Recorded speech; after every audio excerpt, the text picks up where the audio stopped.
really think you have a chance against us, Mr. Cowboy? Hey, motherfucker. What do you like to do? Oh, I don't know. Play chess. Screw. Well, let's play chess. They give off to Jonathan Taylor. Jump cutting his way. Close to the goal line. He's in there. Touchdown. I-N-D-Y. Jonathan Taylor. Wheeler finds Quan from the logo. Here's Halliburton into the front court. Mishandled it, but gets a shot. Hits it. Hits it. John, I have never been better to be on the air with you here in Indianapolis, a place where so many of my dreams have come true. The Ride with JMV on 93.5 and 107.5. The Fan. Ritter under center, ball on the left hash. No stanky leg on this play. He's rolling out to the right. Now he's going to set up shop. Throw upfield, picked off by the Colts. 30, 25. Angling left, 20, 15, 10. Cutting right at the 5 into the end zone. Touchdown. The Colts dance their way in for a defensive score. It's an interception and a house call by the Colts. That's Daniel Scott who knifed into the pass from Desmond Ritter and took it back to the house for a defensive touchdown. It is 2nd down and 5 for the Bengals at the Colts' 46-yard line. Desmond Ritter, the quarterback, out of the shotgun. Delayed handoff, gives off to Milton. Big run again, breaks it out. He's at the 30. He might go 20, 10, and he's pushed out of bounds inside the 10, and he's pushed out right around the 5-yard line. That's a gain of 41 yards for Kendall Milton. Ritter under center, ball on the right hash this time. Milton is the lone back. Ritter, quarterback keeper, and he's across the goal line for a touchdown. He just followed that center right into the end zone for a touchdown. Leonard out of the gun. Bentley to his right as the back. They give it to Bentley, and he's in there. Touchdown, Ulysses Bentley. Driving that Bentley across the goal line. Yes, sir. And the Colts now lead it 16-7. 38 seconds remain.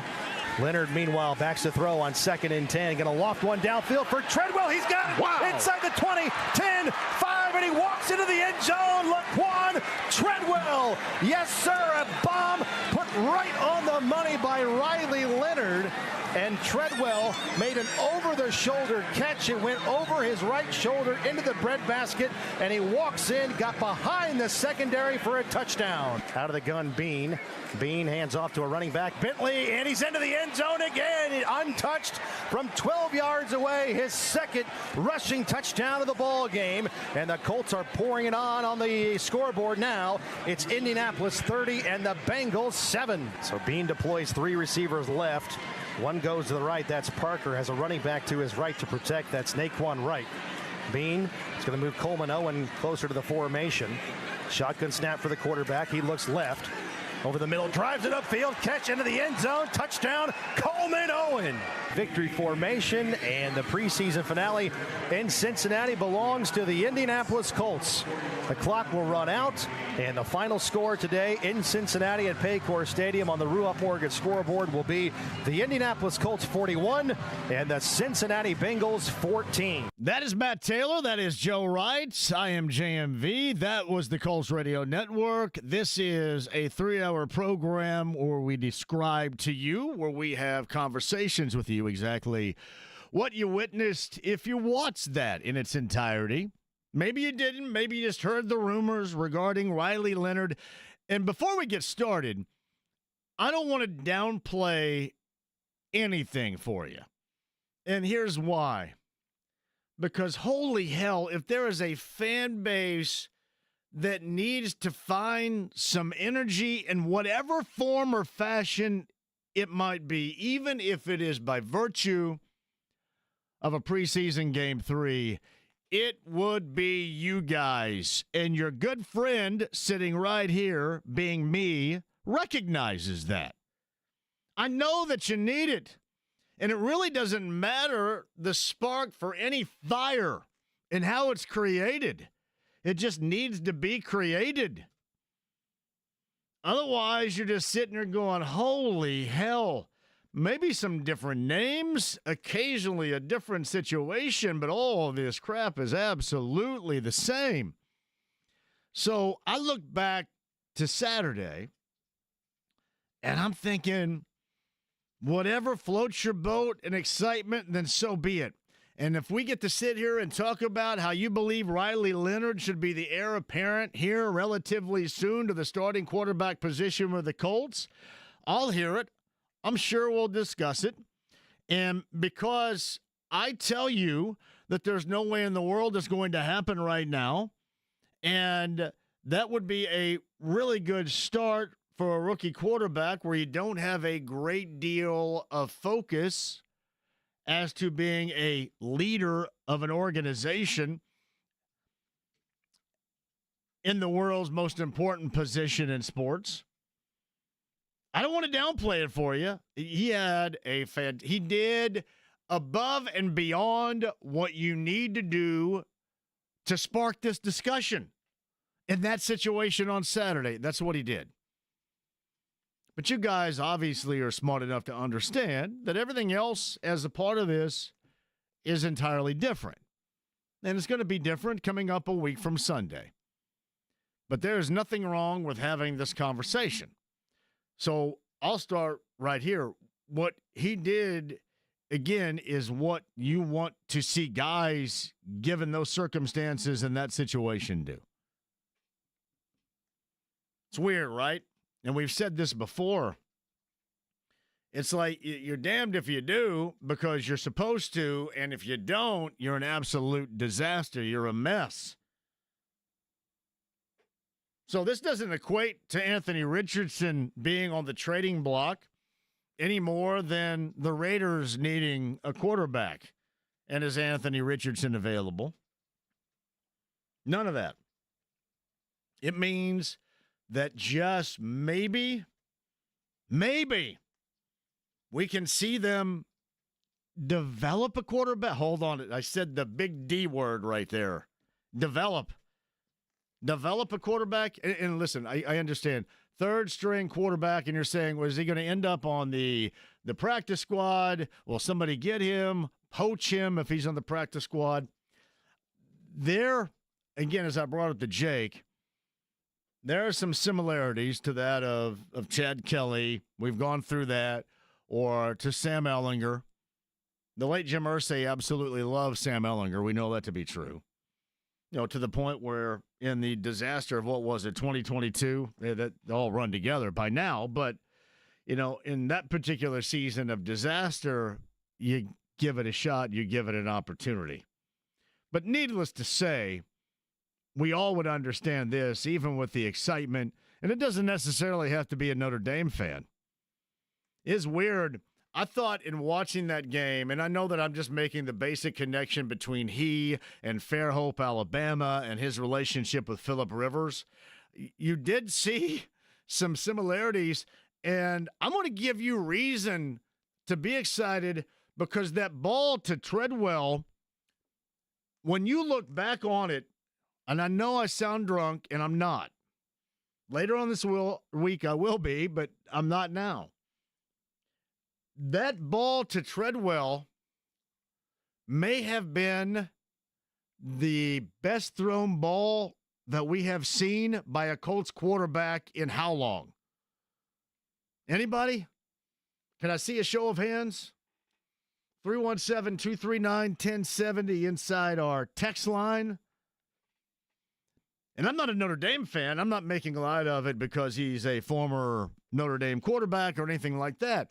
I'm just going in terms of the ball that was thrown. You could not have jogged down the field and placed it in Treadwell's hands any better, any more accurately. That may have been the best thrown football that I have seen around here in years. I was trying to think, and I don't know why it all runs together, especially all the bad. All the bad meshes together. And there has been so much of it. And I know everybody thinks about Anthony Richardson and the 60-yarder off, the back foot and all that stuff. But, I'm always kind of going back. I think about the Wentz ball to what's-his-nuts in the end zone, the Christmas night game in Phoenix against the Cardinals in the back of the end zone. I kind of think about that ball, how it got through. But this was on the run. Right in stride with Treadwell. It was literally one of the best thrown passes by a Colts quarterback that we have seen. Now, that's all great to be excited about it. It's also incredibly sad when you think long and hard about it. But that's what I felt at that moment. I go, wow, that's about as good a ball as you're going to see thrown, or sure as hell we've seen thrown around here in years. But it all remains the same. We've all been through this before. But I am glad that you're excited, because the one thing that he had to do, that he did do on Saturday, he looked like a guy that belonged playing quarterback in the NFL. He went out there and did with 3s and 4s against 3s and 4s what you had to do to get people talking. It's weird.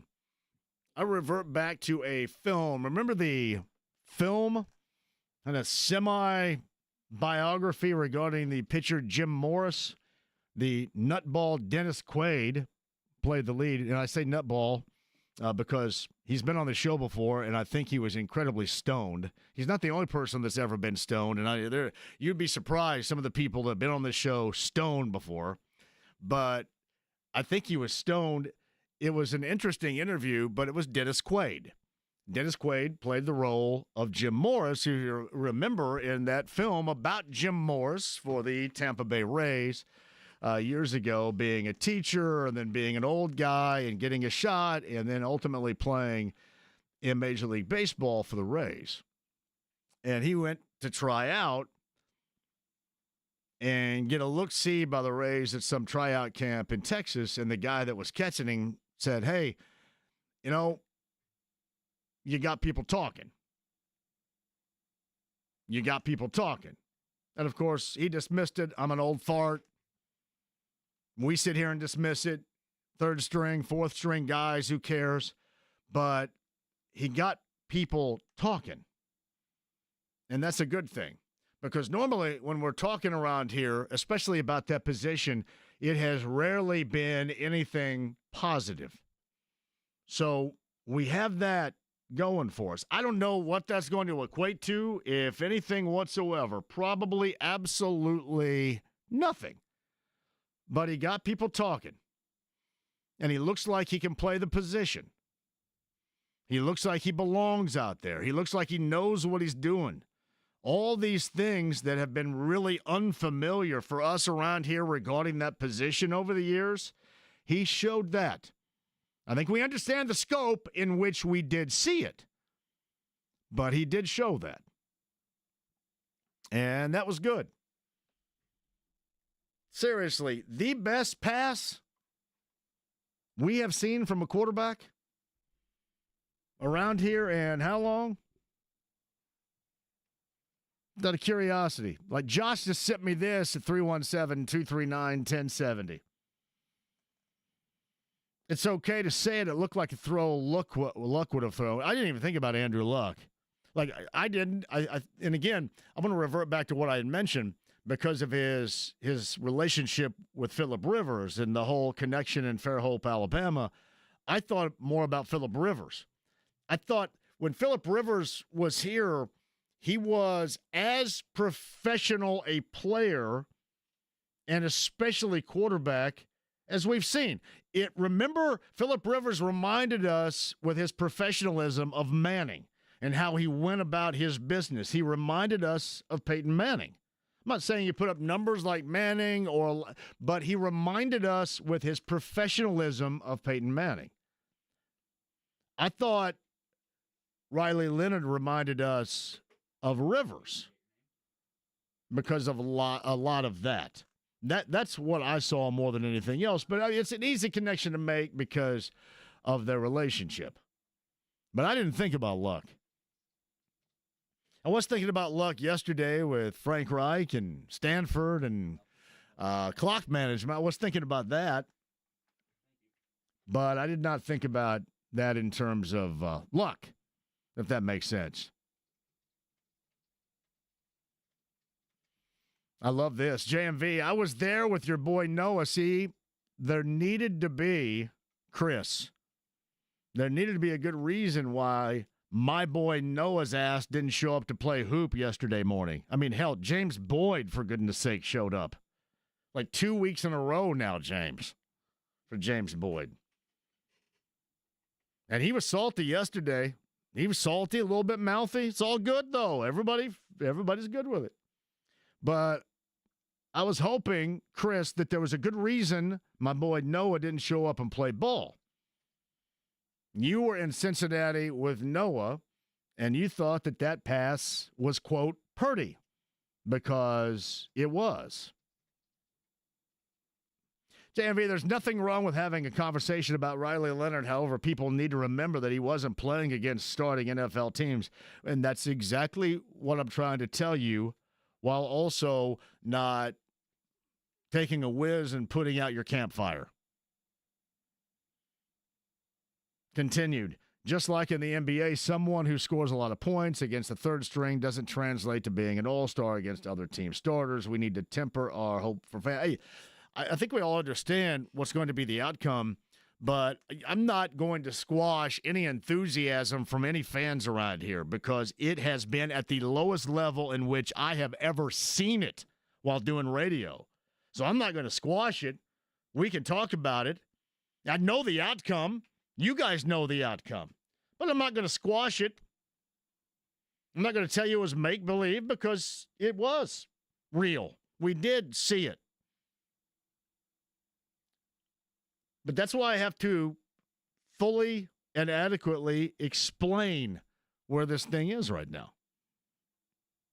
Because people are going to get this twisted. It doesn't mean he's going to start. It doesn't mean he's going to compete to be a starter. It doesn't mean he's going to be the next Brock Purdy. Hence, Purdy from Chris. It doesn't mean Anthony Richardson's traded before the start of the season to the Raiders who need a quarterback. Doesn't mean any of that. Doesn't mean he's going to unseat Daniel Jones. Does not mean anything whatsoever other than he had a really good game when a guy like that you hope to see have a really good game. And frankly, probably threw the best thrown ball from a Colts quarterback we have seen in ages, which pretty much tells you about our situation around here over the past more than a handful of years. That's what that is. JMV, your best point about Riley was he was in the game with 3s and 4s against 3s and 4s. That said, he did look like he could be a good backup. I think he has a place with the Colts, and that's the very reason. See, I remember going through this, and people had these similar thoughts regarding Chad Kelly, and remember, they dropped his ass on the practice squad. Oh, my God, on the practice, what are we going to do? And nobody wanted him. I'm not suggesting that nobody would go out and get Riley Leonard if he were made available to poach on the practice squad, but we've had these similar conversations. And all I'm doing is telling you and describing to you the type of game that he had and the reason why you have excitement and the reason why that's okay. But we don't live in la-la land. I mean, we do live in the real world here. And I think we all understand what right now this equates to. Nothing changes. And one of these days, if you're able to unearth a talent in this fashion that's Brock Purdy-esque, then so be it. But there's a long way to go. And we'll see what happens. We can discuss that. I know a lot of Riley Leonard fans. Again, I'm not trying to squash your enthusiasm about this whatsoever. Do not charge me with that. Yeah, I'm thinking about this day 4 years ago, the passing of our good friend Robin Miller. I know our friend Danny Bridges may want to jump on here at the end of the show, James, so I'll give you the number, see if we can get a hold of Danny. Danny actually caught up with me in the press box going back to last week before the Packer game had mentioned this, and I knew that it was coming. But 4 years ago today, Robin Miller passed away, and he was a great friend to us all. He was an incredible resource that I could never properly thank for what he has done for me and my show. Because I remember when I was over at the other station, and and Ard gotten himself banned from a variety of stations. I think this was one of them right here. Not this one now, but when it was owned by the people that got out of radio and trying to sell this building, and gonna get more yachts. No, when it was owned by them. I think they banned him, and over on Fall Creek Road, they banned him. He was banned, and I thought, well, this is all just a big high level of jackassery. So the first thing I did when I got over here was say, I got to get R on the show. And if you remember, I got R immediately when I came over here. I got R on the show with Tony George together, and that was outstanding stuff. But he became such not just content and a great guest on the show, but just a really good friend. And 4 years ago, R. Miller passed away. I was thinking about this because I think it was Jeremy Bullard from Shelbyville, or Shelby County at least, he sent me a Facebook message that Becky had sent out over at Workingman's Friend off of Belmont on the west side over there about somebody tearing up their longtime Workingman's Friend Pepsi sign. And so I thought, and people were saying, well, we can help you out, we can do this, whatever. I was thinking about whomever this person is, they may never be caught. You may never know who it is, because I'm quite sure Becky doesn't have cameras out there and nobody's going to be able to see anything. But you can damn straight, R. Miller, wherever R. Miller is going to take care of that. This person is going to be haunted, because that was R's most famous place for real. Incredible. R. Miller, 4 years ago today. And we also observed the passing of Forrest Lucas, the namesake of Lucas Oil Stadium. Raised in southern Indiana, built, grew his own company just to an incredible level. Really a self-made tycoon, I think in the neighborhood of $500 million, somewhere like that. Just an incredible entrepreneur. Forrest Lucas passed away at the age of 83. That is obviously of significance that took place this past weekend as well. All right, 239-1070. I got that number. You want to join in? We would love to have you. The text line, 317-239-1070. As well. Yeah, I did see the Black Keys last night, for those asking. It was an absolute packed venue. Anybody that had a beard outside, I guess James didn't go. James is the only bearded male that was not at that show last night. You're the only one. Did you know that? Did you know when you were sitting at home last night, the only dude in central Indiana with a beard that didn't go to that show? I could sense something was amiss, but I couldn't quite pin it down. The only dude with a beard. Bird. Did I say beer or beard? You said beer. Beard. That's what I mean right there. Beard. Yeah, I'm so glad that we don't have to hit this on a national. Can you imagine if I had to sit here for 3 hours? I know. You're going to say, well, you got to talk about quarterback situations all the time that wears everybody out. Can you imagine having to talk about Shadur Sanders all the time? Oh, my God. What? You may even be more worn out than you are the way that it is. It's a true story. Shane Steichen, Chris Ballard, when's he meet with the media? Is that tomorrow? Check that up, James. We got to make sure. Somebody asked if he's coming on the show. I would doubt it. Highly doubt it. I think that is tomorrow or Wednesday, one of the two. Hey, by the way, we have a big week planned out for you. You guys ready? You guys want to follow my lead like the Pied Piper right here? We have a big week planned out for you. Cannot wait. All right, stream the app. It's HD Radio. You have the text line at 317-239-1070. What was a fantastic weekend as well.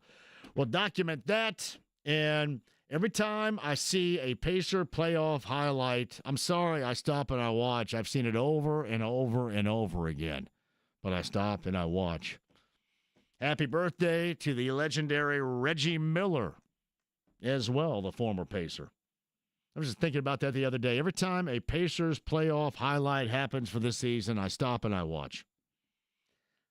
Oh, ECR with a big win. Alex Palou to Red Bull Racing and F1. We got a lot for you on this show. Ryan Wilson of CBS. We'll talk a little NFL with him coming up in the 4 o'clock hour. And Stephen Holder of ESPN and ESPN.com. All good to go on this Monday. Don't go anywhere. The stream, the app, it's HD Radio, the AAA membership lounge via YouTube Live. Now is the time to become a AAA member. I mean, seriously, do that now.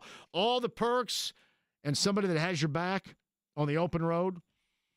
AAA.com. Become a member today. 93.5 and 107.5 The Fan.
Pay that man his money. 93.5 and 107.5. The Fan. All right. My official opinion on the Black Keys. That's the first time I've ever seen them last night. They're really good. Very good, entertaining band. So how do they do this guitar sound with this reverb thing right here? That's reverb? I have no idea. Really? Dan Auerbach, Patrick Carney, the duo Black Keys from Akron, Ohio. Gary Clark Jr. last night opened. He's very talented. But again, producer James Adams, the only man in central Indiana with a beard that was not at that show. Impressive. What made you not want to attend? You and your beard. Normally I don't go into music that isn't, extremely heavy, especially for live shows. But I guess I they're miss talented, out. man. Yeah. They're a talented bunch. That place was packed. I'm glad it was Everwise. I have no idea why that wasn't at Ruoff. I thought you'd probably sell more tickets at Ruoff too, but I'm glad it was at Everwise. Place is packed. I saw a lot of you guys out there. I saw the incredibly lovely and talented Christy Lee of the Bob and Tom Show. Had some time to spend with her. That was great. Shout out to Doug Wiggin that took me. Shout out to Doug Wiggin that shook me loose because, Sunday's my day of sitting poolside and drinking, which is exactly what I did. I needed a little bit of motivation. Yeah, you guys are asking, so, hey, this whole pool stuff, how's this going to happen if the pool temperature is going to be cold because the temperatures in the air are, 51 degrees, maybe upper 40s, overnight lows later on this week? We have a way. Jeff Watson is a genius, so we may have to pump some hot tub water to the pool. Not quite sure how that's going to work, but we're going to do her. We've got it done. Now, Black Keys, great show last night. And Gary Clark Jr. is incredibly talented, too, but the place is packed. So a lot of you guys out there, good to see you. Yeah, college football is officially underway with week 0, which is weird, this past week. But we're into it coming up this weekend. Ball State, Purdue, Old Dominion, and Indiana. On Sunday, 6th-ranked Notre Dame, 10th-ranked Miami. Thursday, by the way, Indiana State and McKendree over in the TH. Butler, Northern Iowa. Oh, I love, what do they call this? The Indianapolis, the Marion game? Scott McCauley is the voice of Marion. I like Scott McCauley a great deal. I forget what he describes it in the commercial that rolls here. Is it the monumental matchup or something like that? Coming up on Thursday? UND and Marion. That's outstanding. That's going to have a great deal of local flavor. Both of those squads are packed full of local talent. And speaking of which, Friday night number 1, outstanding in high school football. There was some good. There was some bad. Eastern Green. It's a damn good thing. They played week number 1 across the street from the casino because that's exactly what my friends down in GC would have to do after that game. But a lot of good games, a lot of good matchups. Yeah, Brownsburg impressive. I know CG was impressive. Hey, Warren's going to be back. Don't sweat Warren for a minute. Yeah, no, Martinsville. That was an odd start against Bedford and Lawrence, too.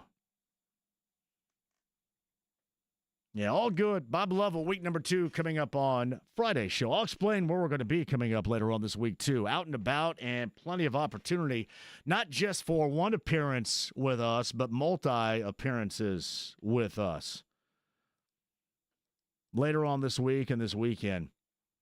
I love this. J-Law says, the Oasis, the Foo Bar Lounge, is heated to a nice 87 degrees. Ooh. I would jump into that immediately, have to jump back out and take a whiz because it would make me want to have to go to the bathroom with my small bladder and all. This is from Alan JMV. Although it was called back, the Leonard pass was the best since last week's AR to Anthony Gould against Green Bay. I've said this. I thought the Riley Leonard pass was the best pass from a Colts player that I have seen in years. I'm not suggesting it's going to lead to anything, nor should it. I understand the circumstances. I know who was on the field. I get all of that. I'm just talking about, simply put, the pass play was as good with the throw, the touch on the football, as we have seen it thrown by anybody in years. JMV, I'd say Leonard is more of a Duke quarterback that played a year at Notre Dame. He did take Notre Dame pretty far, but it was a year. Notre Dame fans would disagree. James T. says Riley Leonard can play. He did lead Duke to a bowl game before getting hurt, and then Notre Dame to the title tilt a year ago. Not surprised that he had a good preseason game. I mean, that's the thing about it, too, James. You don't want to be surprised. The surprise would be if he sucked. This is giving people reasons to talk favorably. Holy hell, are we in need of that around here? That was a lot of the point to that opening segment. 239-1070. Let's leave with Mike in Brooklyn right here. Mike, what'd you come up with as far as Saturday and going into cut down day tomorrow, and then Balor's meeting with the media on Wednesday? Oh, he is. Okay. Are you going to be there? Well, I'll be listening to him because I guarantee you, there's one place he won't be. It's here. So, yeah. I thought it was odd. I thought it was odd that we've seen a little Ed Dodds at the end of training. Yeah. You did mention that on the show. You did. Yeah, I don't know. I don't know if something's brewing. I don't know, but listening to Ballard, I know pretty much. We can all extrapolate how it's going to go, pretty much. So, but as far as Riley Leonard goes, I'm with you on everything, but. What an impressive kid! Like when you listen to him, I think we underestimate like how his perspective, on the. Like Phillip Rivers liked him. That's why I described him like Phillip Rivers. Just like Phillip Rivers was, as professional a quarterback since Manning around here to me when he was. That's what that reminded me of. It sounded like that he'd been tutored incredibly well. So yeah, and it's like all the things that they say about. Anthony Richardson, as far as not knowing what he doesn't know, you kind of feel like no, this kid knows exactly what he's getting himself into. He knows exactly what's expected of him, and he's going to be moving forward. Now, like you said, we can't jump the gun on anything, but it's a nice start. He looked really good, and with the attitude like that. But the question is, what's your gut telling you with this whole Anthony Richardson thing? Because I don't listen to most of these talking heads, and I don't pay attention to Ballard and Steichen are going to be saying. But what is the confidence level? Is this really like behind the scenes? Is they really kind of just like, hey, this is never going to work out, and maybe if they were speaking like I would speak right now, Mike, here's what they would say. They would say, screw this guy until we need it. So if you have to break glass and bring him out to play, then you will. But clearly their belief is, you know what? We got to win, and we got to win right now. And I don't care if we drafted to number 4. I don't care if I pounded the table and I could take this on and I could develop and mold him into an elite-level quarterback with all that athleticism. I don't care if all that right now is complete BS. We're going to go with Daniel Jones because our belief is he gives us the best opportunity to win right now. That is so. Anthony Richardson to them is completely on the back burner. He is back there. He's clipboard and clapping, and that's what he's doing. And that's until further notice. That's what he's going to be doing.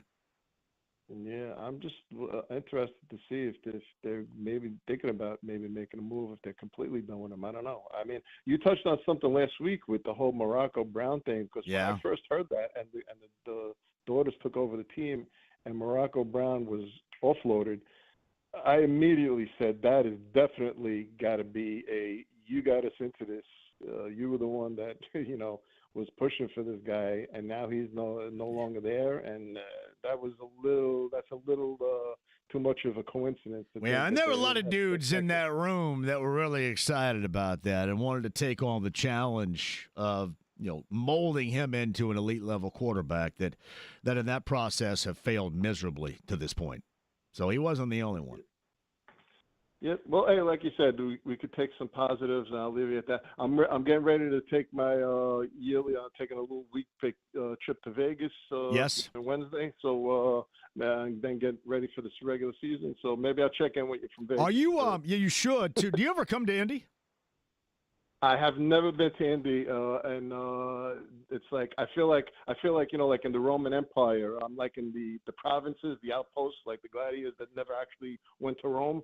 So I got to make the pilgrimage. I was looking to make the pilgrimage when they won the Super Bowl, but I think I'm gonna have to get to it because my buddy that's come meeting me in Vegas, he's in Dallas, and he's gonna meet me in Vegas. And he goes to Indy all the time on business trips. He's on a business trip now, and he loves Indy. He's like, "You got to come," and I'm like, "Yeah, well, I'm gonna have to." Let me tell you this: if you ever come to Indy, I will show you the red carpet treatment. Seriously. Now, the red carpet treatment by me is getting drunk on hooch in the parking lot. Hey, listen. Hey, I told you we are of the same 100%. Well, if you come to town, we're going to Bullseye. We're going to with Brent Holverson on Thursdays. You're going to Bud Light Blue Fridays. You're going to it all. I mean, you will not believe the fun that we have on a weekly basis. It should be illegal to have this much fun, and hopefully it's not, because I'm not sure I've checked. So yeah. And right back at you. I think you said you had a buddy that lives in Brooklyn, so yes. I'll show you some of the if you want to come to Brooklyn, hang out. I want to see all the old school Vegas trip. all the Beastie Boys hangout spots. Is there a Paul's Boutique in Brooklyn? A friend of mine went to actually no, that was what's his name? It was Pete Nice. Third base. I'll do third base too. Yeah. The Beastie Boys, they were they were from I think in central, it was central Brooklyn. Were they? Awesome. Well, I tell you what, one of these days if you get here, you let me know. Yep, JMV. I will check in from Vegas if I get a chance. If I'm sober enough, all right? You got it, buddy. Sober or not, it's all good. Thanks, Mike. Later. Mike in Brooklyn right there. Yeah, Beastie Boy. I could do a little Beastie Boys tour in Brooklyn. What do you say, Pete Nice? Pete Nice. There's a duo in rap known as Third Base. And a lot of you out there may have their most significant album of all time, which is the Cactus album. Step into the AM.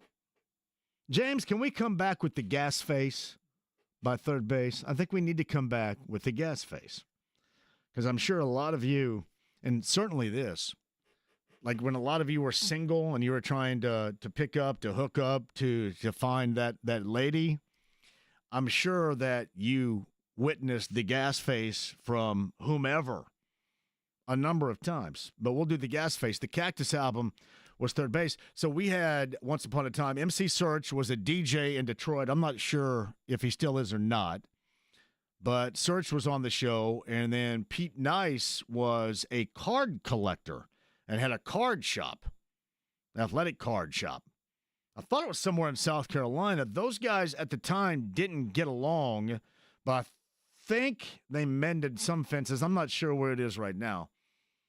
But awesome reference of Third Base right there. Quick break, we'll come back. Ryan Wilson of CBS has an article about quarterbacks of the past that got a second chance. And some are talking about Anthony Richardson getting a second chance in a different organization because you feel the Colts are looking to trade Anthony Richardson.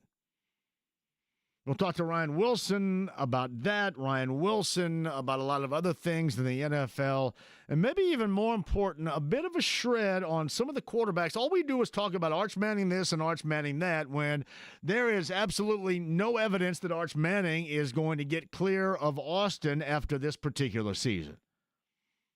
So other quarterbacks that could be, that might be coming up next year, not named Arch Manning. Ryan Wilson, CBS Top of the Hour, Stephen Holder, ESPN, ESPN.com, coming up after 5. 239-1070. You can call or you can text line us that as well. We're not going anywhere. AAA Membership Lounge via YouTube Live at 93.5 and 107.5 The Fan.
Fall for a banana in the tailpipe.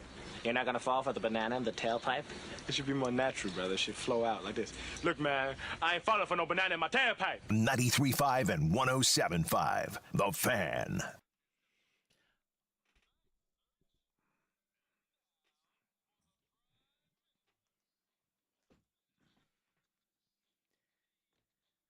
James, the gas face. Third base. Cutdown's coming up tomorrow. Chris Ballard with the media coming up Wednesday. I saw where Shane Steichen talked to folks today. Mike Chappell had this regarding Ashton Doolin dealing with a concussion suffered in camp practice, progressing nicely. Mike also mentioned through Shane Steichen several players who've been rehabbing injuries should practice next week. Josh Downs and Nick Cross being two of those.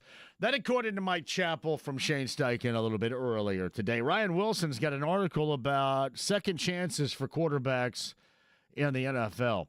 We'll talk to Ryan top of the hour, Stephen Holder, about what we just discussed and cut down day tomorrow and stuff like that. Coming up in the 5 o'clock hour. Meantime, Bob wants to hit upon one Riley Leonard at 239-1070 right now. Bob, welcome to the show. Hello? Hello, Bob.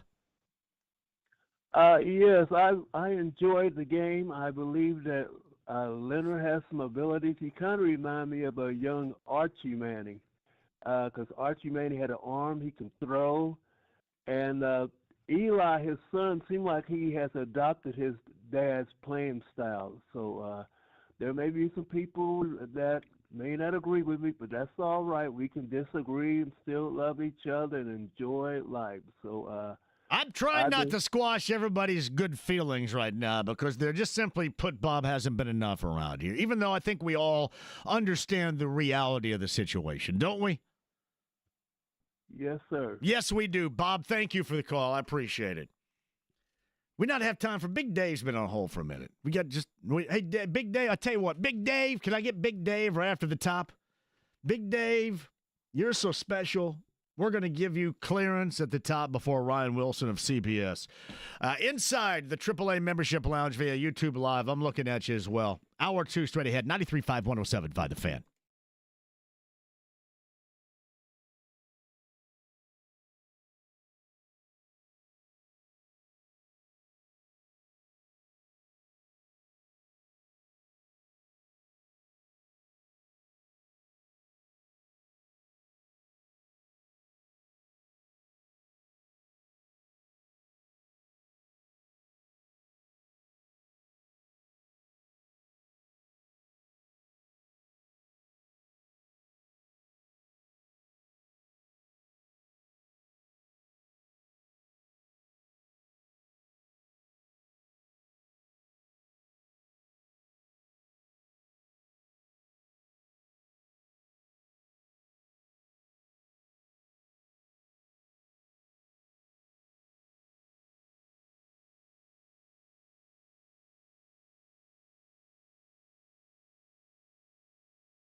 JMV.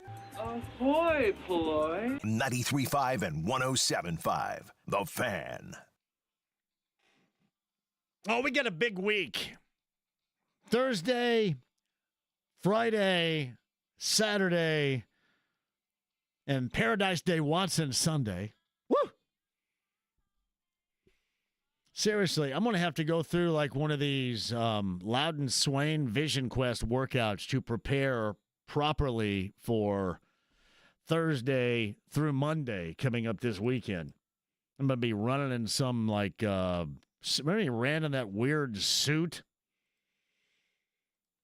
Then he almost quit because some smoking ass hot 22-year-old drifting chick moved in with no bras to be found in the basement below where he and his father lived. I mean, come on. I was 15 years old, James, and I go, well, wait a minute. That does not resemble my existence whatsoever. Why is this dude so damn lucky? All right, before we get to Ryan Wilson, I want to get to Big Dave. Big Dave has been on hold way too long. Big Dave, what do you got? Well, I'm also from Southern Indiana. Are you Southern really? Indiana rocks. Where at? Where are you from? Boonville. Oh, the heart of Warwick County. You betcha. There used to be a football coach in Boonville named Joe Amiano. Do you remember the name? Yeah, driver's ed. A great guy. We called him Little Joe, he was a mess. Can I ask you a question? Because his wife and my mom went to Indiana State together. Is he still alive? That sounds weird for me to ask. I don't know. I don't know. Okay. I couldn't tell you. Okay, he was a great guy, let me tell you. Glad to hear. Glad to hear. What do you got, Big Dave? I had a question. You're injured, right? You have an injury on your foot? I'm better now. When I'm not playing basketball, I put a boot on. So yes. Yeah, but you showed up and you went to work. I showed up and I went to work. Yes, but I took lots of drugs they're not allowed to take when they show up and go to work, though. So but how many times has AR been injured? Way too much. And if you get injured a lot, what does your boss do to you? Does he fire you? Well, I'm not going to get fired from pickup games, but career-wise, if you miss a lot of time, they're going to become skeptical whether you are the right person for the gig, which is exactly where we are right now, Big Dave. Yeah, when you talk about quarterbacks to think of, I'm thinking of putting AR in with Jeff George. Really? Jeff George. Jeff George had a really good career, though. Remember that. I mean, after here, he took off. Yeah. But he sucked at Indianapolis. It didn't happen for him here, but when he got away from here, maybe that'll happen to Richardson if it works out that way too. We don't need another Miles Turner. Easy. I hate to say that. I know. I mean, if he walks out of here and we get a ham and cheese sandwich, at least that would be better. Oh, you're talking about it in terms of getting nothing in return, is what you're saying. Exactly. Well, I got news for you. The market for Anthony Richardson, if it's a fifth rounder, that's probably going to be good. And I think we're all kind of sick and tired around here of fifth and sixth round selection conversations. You know what I mean, Big Dave? I do, but it's better than nothing. Yep. It's better than nothing. Shout out to Boonville and Warwick County, man. Thank you for the call. Thank you. You're welcome. Thank you. You got it on the Andy Moore Automotive Group hotline. He's from CBS. He's got an article, and that was a really good segue to Ryan Wilson, who joins us now. That's kind of the vibe that we have around here right now that's been ongoing right now about Anthony Richardson. You have an article about a second chance for quarterbacks, how that's worked out, and sometimes how it hasn't in the past in the NFL, Ryan. Yeah, no, that's exactly right. And I understand fans' frustrations with rookie quarterbacks or young quarterbacks who haven't quite worked out. And, you know, I was talking to scouts about this during the draft 2 years ago when Anthony was going to look like be a top 5 pick or maybe slip to the bottom of the first round. And you bet a lot on projection and potential. And, you know, if you build a quarterback in the lap, he's going to look like Anthony Richardson. The issue is, and I'm sure you've talked about this to death, is that he only started 13 games in college. And one of the comps coming out to Anthony was Cam Newton. And Cam started 14 games at Auburn that final year. But the difference is Cam led that Auburn team, virtually put them on his back and won a national title. So you knew that Cam could do the things that you were going to ask Cam to do at the next level. That Florida team went 6-7 in Anthony's last year. And the understanding was that Shane Steichen, who had done the work with Jalen Hurts, and Philly was going to be the perfect fit. And obviously things have gone mostly sideways since, in part because of the injuries that you guys were just talking about. And he has a history of soft tissue injuries going back to Florida, and that sort of followed him. And the sort of some, the haphazard injuries from not sliding when he needed to, or just the freak accidents of some on the sidelines. And the benching last year for 2 weeks, and then, of course, how this preseason played out, and here we are. So, look, it's not the first time it happens. Quarterbacks hit in the first round less than 50% of the time. I think on some level you wish Anthony Richardson had taken this, I don't want to say more seriously. He's doing at 22 what probably a lot of us did at 22. The difference was, no one was watching, and we didn't have millions of dollars. And I think that at some level is concerning to a degree, because the opportunity is there, the talent is there, and it just hasn't come together. And you could say, look, man, you could put him on the Rams with McVay or the 49ers with Shanahan. Shane Steichen is exactly the guy that should have been making this thing work. And I'm not blaming Shane Steichen. I think there's plenty of blame to go around. But it just, as we sit here in year 3, this ain't where you want to be. I'm a blamer. And I'm a blamer because these guys, Ryan, and you know this more than anybody does, that these guys understand the consequences when you make the selection and you pound the table saying, hey, I can mold this guy. Now, this is who we want. And again, given the background of the player you just described, and people ask me all the time, so, who are the alternatives here? Will Levis? I mean, he's not going to be anything. Or, what's his name? Hendon Hooker of Tennessee? What are the other options? And I say anybody that is more than serviceable is an option. Because most of the time in the NFL like this, you get one chance and one chance only to make this pick or coach this pick. And if it doesn't work out, then so sorry, you move along. And that's always been my answer. Is that a fair answer to give? Or better said, is it a fair answer to give or just a truthful answer to give for the most part? No, I think it's both. Look, we ain't working at a bank. Like, there are a lot of expectations that come with being a top 5 pick. And wherever you point the finger, history has not reflected kindly on top 5, top 15 picks. When I went back and looked, quarterbacks who got benched before year 3. The short list is Matt Leinart, Blaine Gabbert, EJ Manuel, Trey Lance, Zach Wilson. Some of those were injury related, but at the end of the day, none of those guys got their starting jobs back. The only saving grace in recent history is Bryce Young. And coming out of college, number one, Bryce had 27 starts, so he played a lot of football. Number 2, physically, he could not be more different than Anthony Richardson. He's 5'11" on a good day. And number 3, there were never any concerns about him not being super locked in on football. Like, that's all he was about. It was just the issue that he was smaller, didn't have the arm strength, and so on and so forth. And he sat on the bench last year for 5 weeks, I think it was, before Andy Dalton got hurt. And when he came back, it looked a lot like the Alabama Bryce Young. We didn't see enough of Anthony in Florida to get an idea of what that would look like long term. So you're absolutely right, and you're rolling the dice that you can. Coaches will tell you this all the time, and they know they're guilty of it.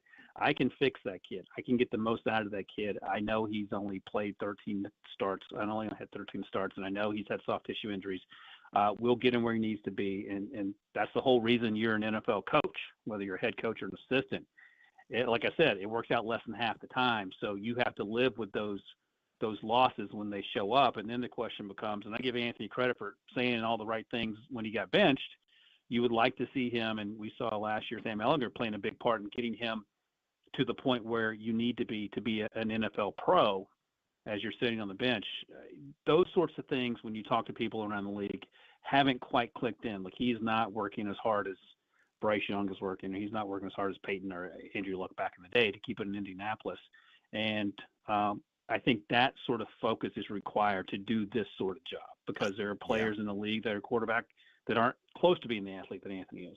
That's the thing, and I agree with you, Ryan. You have to vet the most, is whether or not this person is hungry enough to work at it. And one of the conclusions we've drawn around here is when you are just gifted with that level of athleticism, and things oftentimes have come so simple. Now, I'm not suggesting he never works at it, because clearly he did. But when things of that level can slide your way simply because you're just more athletically dominant than everybody else, that can set a negative precedent. And often we wonder around here if that's not a part of the equation we're witnessing too. Yeah, and the flip side of that, and I think you're right. And the other thing, and this has been repeated to me going back to when Anthony was coming out, like he is a good kid. He's from a small town in Florida, never left Florida until he got to college. So he's not a world traveler, so to speak. But in terms of the conversation you're talking about, in terms of the athleticism, being better than everyone his entire life, just common sense tells you that you're going to work as hard as you have to work to still drop 50 on your opponent, whether you're playing basketball or throw for 500 yards in a game if you're in high school. But Joe Burrow is a perfect example of someone. I remember talking to him at the combine, and I said, when did you sort of figure out that you could do the things you could do? And he said, at Ohio State, I could do those things. Physically, my body wouldn't allow me to do what my mind wanted to do. It's once I got to LSU and grew a little bit stronger. And that's an example of someone who knew they had to overcome their physical shortcomings, where that's not any conversation AR has ever had to have. And I remember talking to Scout a few weeks ago and wrote the story, and he said, as soon as Anthony looked left on that blitz that we've talked about to death when he dislocated his pinky against the Ravens in week 1 of the preseason, he said, I guarantee you that Shane Steichen knew that Daniel Jones could be his quarterback, because that's the sort of mistake that you don't make in JV football. And it's not that he doesn't know what to do there. He just spaced out in the moment. And those are things that you can't do at this level. I think he got off easy in some regard that he is just a dislocated pinky. You could have lost a division game. It could have cost you a chance to go to the playoffs because you spaced out for 15 seconds, and that was the result. So those are the things that you shouldn't even make mistakes as a rookie, and you're doing it going into year 3, and we're supposed to say, okay, you're still the face of the franchise. So it could be a learning experience, a growing experience, or it could be a situation where, his life is destined to be a backup. It's up to Anthony at this point. Whether it happens in Indy or somewhere else is another conversation, but this doesn't mean it's the end of the road for him because, we've talked about this. He's only 22, 23 years old. So Ryan Wilson joins us at Ryan Wilson CBS. You can find him on the social media platform X. He has an article out right now. We're talking NFL on the Andy Moore Automotive Group hotline. So logically speaking, does he ever find any traction here to reclaim anywhere near what they thought, or is the more likelihood that what you find, as we've seen in comps, and I'm sure you've gone through as well, if he finds any footing, it's going to be someplace else? Right. So Bryce Young would be the best case scenario for him in the Indy, but history, to your point, suggests it's going to have to happen somewhere else. I mean, Baker Mayfield and Sam Darnold both were in Carolina at various points and were terrible, and now Baker Mayfield is one of the best quarterbacks in the league, top 15 at least, and Sam Darnold just got that huge payday after winning 15 games last year in Minnesota. But also the other thing is this, 59 quarterbacks started games last year, and that tells me that your quarterback more times than not gets injured, your starter, so you need someone to come in and be ready, and that could be an opportunity for Anthony. The other thing, Daniel Jones is is he the next Sam Darnold? Now this is the best offense he's played on ever, and they won 9 games in 2022. His first year with Brian Dable with the Giants, they won a playoff game. There's I don't want to say a realistic chance. It feels like there's a 51% chance that Daniel Jones might have some sort of Sam Darnold-like renaissance this year as well. But should he go down because of injury, and you don't want that to happen, that could be a perfect opportunity for Anthony Richardson to prove to himself and to others like us that he is certainly capable of this. And the physical stuff has never been in question. It's just a matter of above the neck, can you be in the right mind frame every single play in and play out, and not just rely on your athleticism that, as we've talked about, has been his crutch. And now it is no longer his crutch because there are 21 other dudes on the field that can do exactly what you can do, or at least close to it. It's Ryan Wilson of CBS on the Andy Moore Automotive Group hotline. You mentioned Daniel Jones. He's going to be the week 1 starter here. Do you think that he's got a lot more to show than certainly we had witnessed 20 games under 500 and 6 seasons while in New York? What do you feel about his situation moving forward, starting against the Dolphins in a couple of weeks in week 1 here? I feel as good as you can feel about Daniel Jones, given the numbers you just read off. I think the takeaway for me is that when Brian Dable arrived, and, Brian Dable's claim to fame was that he and Josh Allen were going to do all those things in Buffalo. That team did more with less. Yes, Saquon Barkley was a big part of that offense. They have Jonathan Taylor in Indy. They have a wide receiver crew that is way better than anything they've ever had in Daniel Jones' time in New York. They drafted one of the best players who plays tight end, who's going to be an impact player. and the offensive line, I think, is underrated. So it is all, you play indoors half the time. It is all there for Daniel Jones to have success. When I've talked to people in New York about Daniel Jones, they say, number one, he's a great person. Number two, no one will outwork him. And as long as the plan is the plan and there isn't a lot of variation, he will execute that plan. Now, turnovers have always been an issue during his career, and you talked about that. But I think if he doesn't succeed here, then he's destined to probably be a backup. But if you told me that he got 75% of the way to what Sam Darnold did a year ago in Minnesota, I would believe that too. Like, this team could. No one's talking about them in this division because of Jacksonville and Houston. But if you said they were in the mix the final 2 weeks of the season to win the AFC South, I would have no issue believing you were telling me the truth. Hey, Ryan, I don't know how in-depth you want to go or can go regarding Riley Leonard, and we all understand the circumstances of preseason game 3 and, 3s and 4s versus 3s and 4s. But he had a really good afternoon on Saturday. And, given what you had witnessed at Duke and then what you saw in that season at Notre Dame, is this a guy that has staying power, or maybe better even described, has growing power in the NFL to be something that maybe a lot of people did not think he was going to be going back to February here in Indy?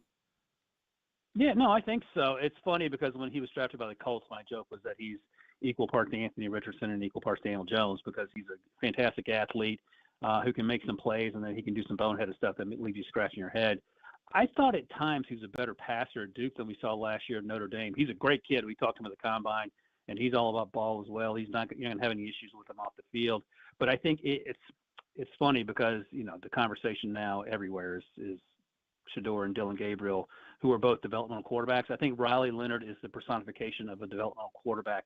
And as long as you understand that, and you're not expecting him to come in tomorrow and throw for 300 yards and not make mistakes, then he is on the right path. And I think he has an opportunity to grow because athletically he does things that very few quarterbacks can do. It's just a matter of getting him comfortable in terms of the passing part of what you ask him to do. And we spend, covering the draft, you spend months trying to convince yourself that this quarterback or that quarterback in college who's a great athlete can figure out how to be a good passer. Riley Leonard's further along than some of the guys we've had conversations about in recent years. He just has to continue to be more consistent, to play on time, to throw with anticipation and the accuracy. And again, I think Shane Steichen is as good, as well suited as anyone to get that out of him. Jalen Hurts was a second-round pick, and there was no one paying attention to Jalen Hurts in the draft. That included Tua. I think that was the Justin Herbert draft. That was the Jordan Love draft. And he is one of the best players in the NFL because he was locked in. He minimized the mistakes, and he got better. So I absolutely think that Riley Leonard can be someone that you can rely on as a reliable starter. Is he going to be Jalen Hurts? I wouldn't say that as we sit here, but I also wouldn't count him out because he good luck finding someone tougher than that kid when it comes to playing football and playing quarterback. He is. Ryan Wilson's got an article regarding quarterbacks with second chances, and most of the time it happens on a different landscape. You can find that. Before I let you go, I promised people out there I'd ask you this, because there's a common theme around here is if this team doesn't play well, and I don't think they're going to be nearly as bad to be at that particular high draft selection level, but that's a part of the conversation, dialogue that goes on around here. And everybody always brings up a Manning, an Arch Manning, and clearly there's no evidence that he plans on coming out of Austin after this season or whatever. So let's go ahead and sidestep him for a moment. The most logical, draftable quarterbacks, if the Colts find themselves in that situation coming up in the spring of 2026, what do you have in mind before the start of the college football season right now? Yeah, no, this is going to be fun. This quarterback class is going to be a lot deeper than last year's. Arch Manning, of course, is the white whale. Hopefully we don't have to talk about him if he's not coming out, but I'm sure it'll be a conversation. But Garrett Nussmeier at LSU thought about coming out last year, and he has a chance to be really good. His dad is the OC down in the Saints right now. He just has to play more consistently. A name that you guys can watch in Indiana is Fernando Mendoza, who was really good at Cal behind a terrible offensive line. I think a lot of people are going to realize who he is pretty quickly. I think he's going to be a good player that has a chance to be a first-round pick. Drew Aller came back to school, and Kate Klepnik did as well at Penn State and Clemson.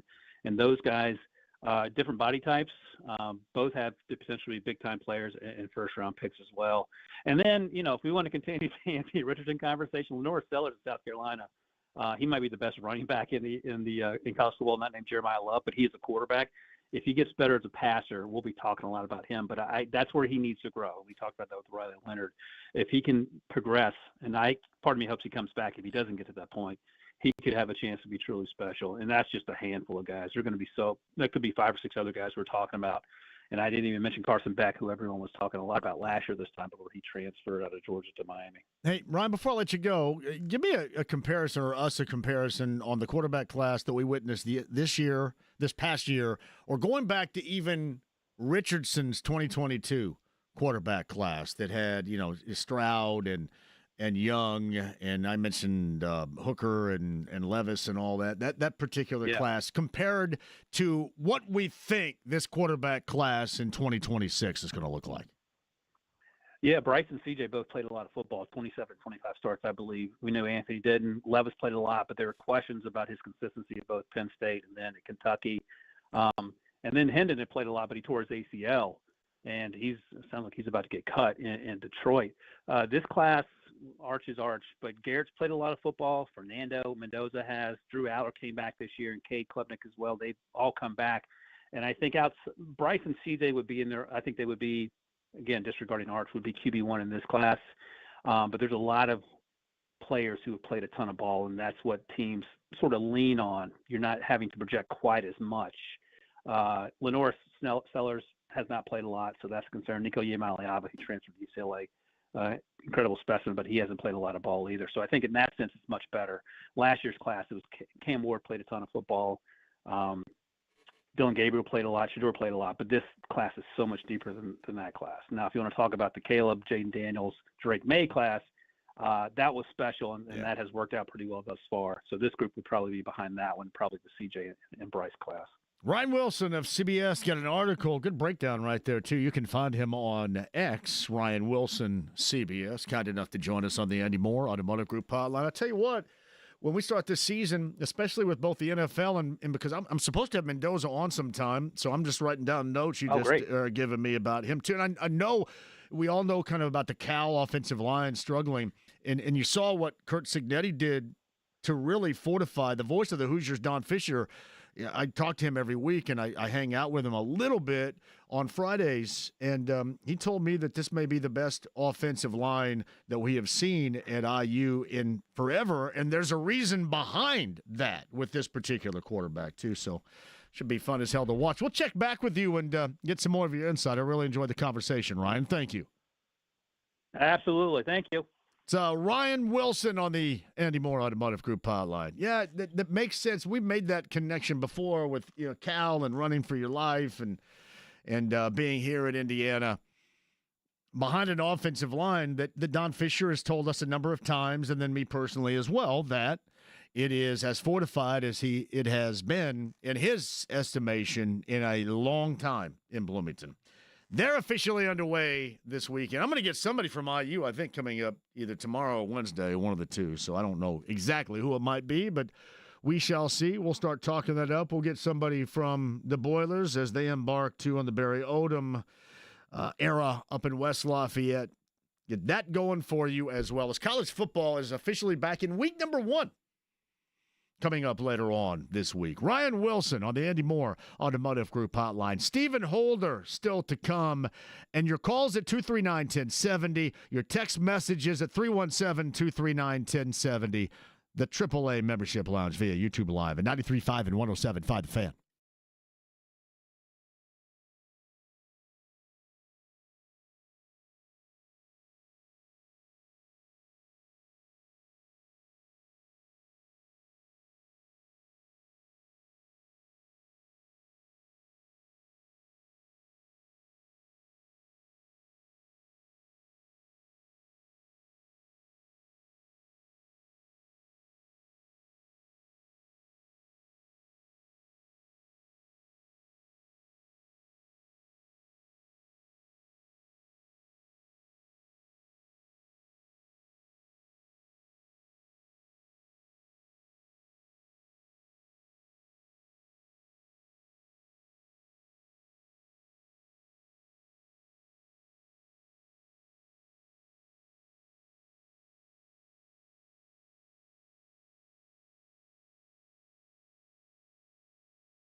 You're going to have to speak up because I can't hear you. 93.5 and 107.5. The Fan. Ryan Wilson of CBS podcasts that one at 1075thefan.com. Colts Cuts coming up tomorrow. Chris Ballard with the media coming up on Wednesday. This show is, as you just heard, right? Brent Holverson and I, a tavern tour stop, our good friend Brian. By the way, I didn't know if you guys were aware of this. I know you know Sid's in Noblesville on the square. But Brian has a couple of Airbnbs, I guess that's plural, Airbnbs above Sid's. They are outstanding. He sent me pictures a couple of weeks ago when I was up there on a Sunday afternoon. Incredible. But that is the Tavern Tour Stop for the month of August. And what that does, James, make sure that I'm not out any other time this week. I don't think I'm out on Wednesday, right? Do I start officially being on the road on Thursday? I want to make sure that is true. I believe so. I will tell you. Yep, you are on the road Thursday and Friday. Thursday, we start at Sid's in Noblesville. That is a tavern tour stop. And I want everybody up there, around there, in the general vicinity to join. Going to be outstanding. So, Sid's in Noblesville on Thursday. We're going to be, for the first of 2 straight days, I do have a cabin. Hopefully you do as well. We are going to have the start of our Labor Day weekend bender on Friday. That's at Mystic Waters Campground, I-69, Pendleton exit. Easy to find, easy to get to, especially if you're around Pendleton or Ingalls, Fishers, Noblesville, Carmel, that area. But we have the afternoon show, and Brent and I will do that. Mystic Waters Campground on Friday. And then on Saturday, the JMV Takeover on B105.7 is live for the 3rd annual JMV Labor Day Weekend Bender with the JMV Takeover on B105.7. And we are spending the week. And I know before I've said, yeah, I'm going to spend the weekend. And then my dumb ass gets up at about 3 in the morning and goes home when everybody's asleep or passed out. But we're going to be there. And we are going to be there for the entirety of the time. And there is nothing more that I would love than to see you there. So Litzy reminds me of this, too. This is a big weekend on the inbound for Litzy, too, by the way. And we all know Litzy. The bender actually starts on Thursday at Sid's. You're right. It does start on Thursday at Sid's. So that is the weekend in a nutshell, and I cannot wait to get a load of all of you. And hopefully you join us at Mystic Waters because there's going to be so much fun. I think Taylor's Pub's bringing out some food on Friday. Richard and Ford's Garage on Saturday. Hellaciously awesome time. And listen, you deserve it. I deserve it. We all deserve a hellaciously good time.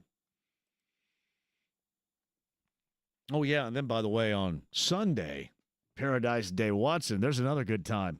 You guys want me to draw you a map? No, it's going to be a great weekend. I'm very excited. The temperatures need to be around 90, 77. I know a lot of you people love the 70. I want it 90, but it is all good. The celebration will happen Thursday, Friday, Saturday, and Sunday. Cannot wait to see you. If not every single day, most of the days, maybe a couple of the days, or at least once during our Labor Day weekend bender, because it is going to be outstanding. 239-1070 is that number. Also, that is the text line number at 317-239-1070. We'll get to that and what Ryan Wilson had to say about a variety of things in a second. But Derek's up next at 239-1070. Hello, Derek. Hey, JMV, since you won't come on my show, I guess I'll have to come on yours. Why don't I come on your show? What's my problem?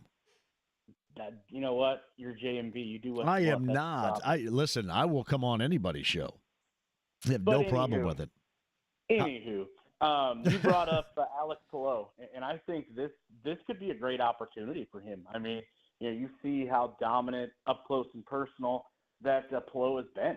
Yeah. The last 3 years. What is there left outside of maybe winning, tying AJ Foyt for most wins in a season? What else is there left on the NTT IndyCar circuit for Palou to do? It may be time for a new challenge, and maybe this will bring in more audience because he won't be as dominant week in and week out as he has been for now going on 3 years. Well, here's what you don't want. I would gather, I don't know if this is etched in stone anywhere, but I would suggest it would suck to lose him, and it would also suck to lose him and him to go to a cursed Red Bull second car and that not to work out, and then he have to double back, which, coming back would be great. But I don't know about you, Derek. I would rather see him, if he's going to go off to F1, I'd like to see him make his mark, make an imprint in F1. I think that would be awesome to show how talented he is, to break the curse of that seat and to show, I think that puts a spotlight on IndyCar itself that maybe he's not on it right now, too. I think that he's going to be carrying a lot of weight. If he ends up going, if that is true, he'll carry a lot of weight for IndyCar just to let people know, well, this is the level of racing that you get, and there's going to be a lot to overcome, many hurdles for him to overcome, I think, once he gets to that level. Yeah, I think, you make great points, and, thinking about maybe, embarking on his own trail, it would be tough for him in F1 if he was to do that, and, how overshadowed would he be if and when this was to happen, that, Max Verstappen was his teammate. That's a huge shadow to cast. It is. Hey, Derek, I'm going to put you on hold here. When do you want me to come on your podcast show? Well, we go every Tuesday night, so you pick a Tuesday and we'll figure it out. What time do you do it? 8 p.m. 8 p.m. So will I be done by 8:30? We can make that happen, absolutely. Because I've got hoop at 9. I got to go hoop at 9 on a Tuesday night. Can we do it an hour, or does it have to be at 8? Absolutely, etched in stone, 8. We could do it. We can make it work. I tell you what, I'm going to put you on hold, or James will, and James can give you my number, and you call me tomorrow, and I'll come on your show at 8, as long as I'm done by about 8:30 or something like that, so I can go hoop, okay? We can make it happen. Thanks. Now, Andy. I won't know anything. I mean, I know even less than I know right here. Is that okay? I mean, the quality of the program right here is basically, it's about as high as it gets. So, yeah, I don't know what. Yeah, you're not going to get much. Is that okay? Hey, we don't set the bar very high. Well, that's good. You got the right guy then, Derek. All right, I'll talk to you later. You got it, buddy. Thank you. James, give him my info, and we'll do that. Sometimes I kind of jack around with cell phones and emails and stuff and texts, and my apologies. Operator error. I saw the Pacers. So late last week, and it was almost like, it was just an assistant coach. It was almost like it was like a news dump late last week. Mike Weiner, who reportedly turned down a gig with the Knicks and Mike Brown, it was described by the Pacers as mutually parting ways, which normally means we decided to get rid of somebody. And I'm not suggesting that that's how it was. I'm just saying that particular wording normally suggests that, yeah, you know what? We're done with this person. That was weird, right? So a couple of days later, the Pacers have hired another assistant coach. This is Johnny Carpenter. He's going to take a seat behind the front of the bench. Jim Boylan's going to work his way back up to the front of the bench. That's how that's going to work. James, you'll have to remind me of that because there's zero way with my little tiny brain. I'll remember that tomorrow night. I got you. Yeah. I'll be sitting there going, oh, yeah. But I think part of the background of Johnny Carpenter, he was in Memphis, a part of their support staff, coaching-wise. Jay Huff, obviously, is one of those taking over in the absence now of Miles Turner. He coached him up while at Virginia, or at Carlisle, Virginia. I mean, you can connect the dots on this. Rick Carlisle in Dallas. I don't know. Somebody had asked me, this is David Wood out in the hallway. We were both in the urinals at the break, and he said, yeah, what happened there? It was weird. It was like late Friday and mutually parting ways from a guy and the staff. We talked about their consistency and the value of the staff, and then poof, he's gone. How that it goes. So, Derek, will be on the way coming up tomorrow. No problem with that. All right, 239-1070. That is the number. Also the number of the text line if you guys want to go ahead and load up and send some of these texts in to me. We can check it out. I want to reach out. Hopefully I can get something from Danny Bridges. I want to get Danny Bridges on here before the end of the show. 4 years on this date, Robin Miller passed away. I want to talk about that, hopefully with Danny before the end of the show. JMV, have you heard the Black Keys cover album of Junior Kimbrough's Blues Legend? I have not. I've known for years the Black Keys. I've just never seen them. And if you remember, I asked you guys last week, what do you think? Should I go? And it was your recommendation that I do, and I did, and it was fun. It was a good time. And they are a fun band to watch. It started out with Carney and Arbach right there on stage in front of a velvet curtain. And then after, I think, the first song or two, the curtain came open and the rest of the band was behind them. Pretty cool. JMV, I picked up my hashtag AskPat prize yesterday. Even got to sit down and have a nice chat with the man himself. Nice little Yeti goodie bag. Well done. We have one more hashtag AskPat. It's coming up on Friday, Mystic Waters Campground. And that will be it for the year. JMV, as of now, where would you rate Anthony Richardson in terms of bus and NFL history? He's among the many. Around here, certainly, it's tremendous. I don't know with other quarterbacks in mind if it's going to be as high as what we would suggest it to be around here. But it's right up there. No question. And I mentioned this to Ryan Wilson when he was on. I just think that they're resigned to the fact that we got to win and win right now. And I think everybody around here is on board with that. And our way to win is not through Richardson, our quarterback. And our best chance of winning is with Daniel Jones. JMV, quote, John Boy, it's Ellis from Nakatomi. Love the JMV takeover. Andrew White, longtime fanboy. The JMV takeover was outstanding this weekend, too.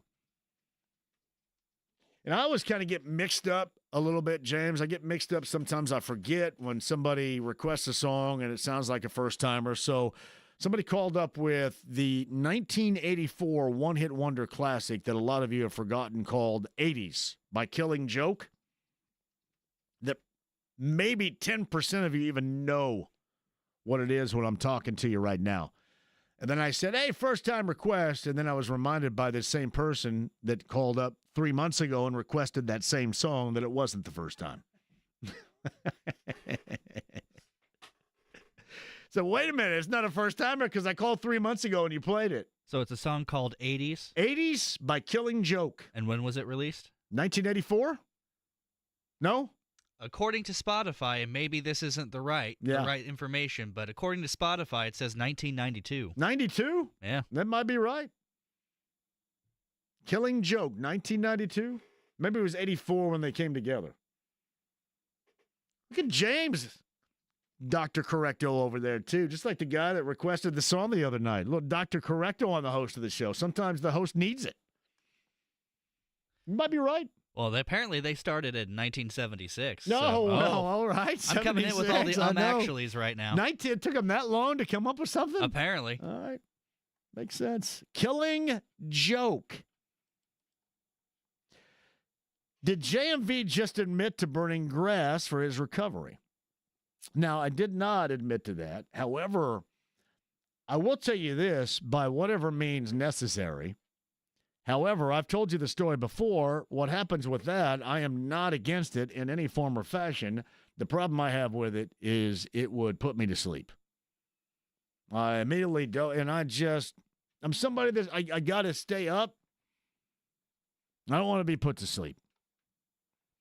JMV, what you said about Riley Leonard is somewhat true. Can I elaborate? I think you should. We'll do that coming up on the other side. Preseason Game 3, the story was Riley Leonard.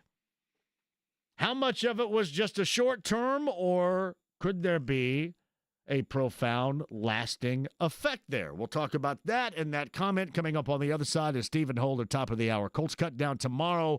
Chris Ballard coming up with his comments on Wednesday. And we are off and running on the road for a fantastic Labor Day weekend bender with this show. It's 93.5, 107.5 The Fan.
with JMV.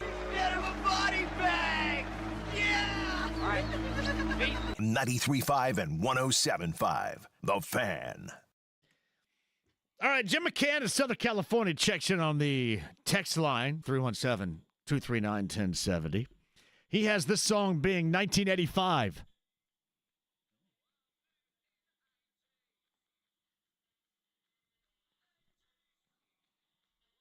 I think I said 84. I was in the neighborhood, the ballpark right there. Maybe what I'm looking at is like a compilation album I think or you something. are, yeah. Thank you, Jim McCann, for saving my 80s music knowledge right there. A little scary. College football officially underway this past weekend in what they like to call Week 0. But both IU and Purdue and Notre Dame on the field this upcoming week. Purdue and Ball State. 54 transfers. And we talked to Tom Teenard last week about this. 54 transfers for the Boilermakers. In all, this according to Tom Dienhart, Barry Odom, year one, his roster has 82 players in their first season in West Lafayette. 82 in their first season. So there is a lot. But as Tom Dienhart said last week, most Boilermaker fans are just glad they turned the page. And we shall see where that goes from here. IU also underway. Notre Dame, as I mentioned. We're going to have a TV out there coming up on Saturday night for the JMV Takeover 2 at Mystic Waters Campground. So, yeah, we'll have college football on, be doing the show. Be great. Terry writes this. Hey, JMV, some of these people must not have watched Notre Dame football last year. Riley Leonard ain't it. All I'm saying here, Terry, that Riley Leonard had a good game in preseason game 3. 3s and 4s versus 3s and 4s. We're not going to pedestal this any more than it needs to be. But at the same time, I am not going to whiz on everybody's excitement campfire because there's been so little to be able to talk about positively around here. I think we all know where this is going. Or let me say this. I know where it's not going, Terry. A dialogue about what could be, what should be with Riley Leonard. I still think we understand, don't we? Reality here. And with that reality, Stephen Holder of ESPN and ESPN.com is going to join us coming up on the other side. Again, 4 years to the day of the passing of our friend Robin Miller. And we still think about him on this day 4 years later. Quick break, we'll come back. The stream, the app, HD Radio, AAA Membership Lounge via YouTube Live. We've got the text line at 317-239-1070 and Stephen Holder next.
Hey, David, I'm Grandpa. 93.5 and 107.5. The Fan.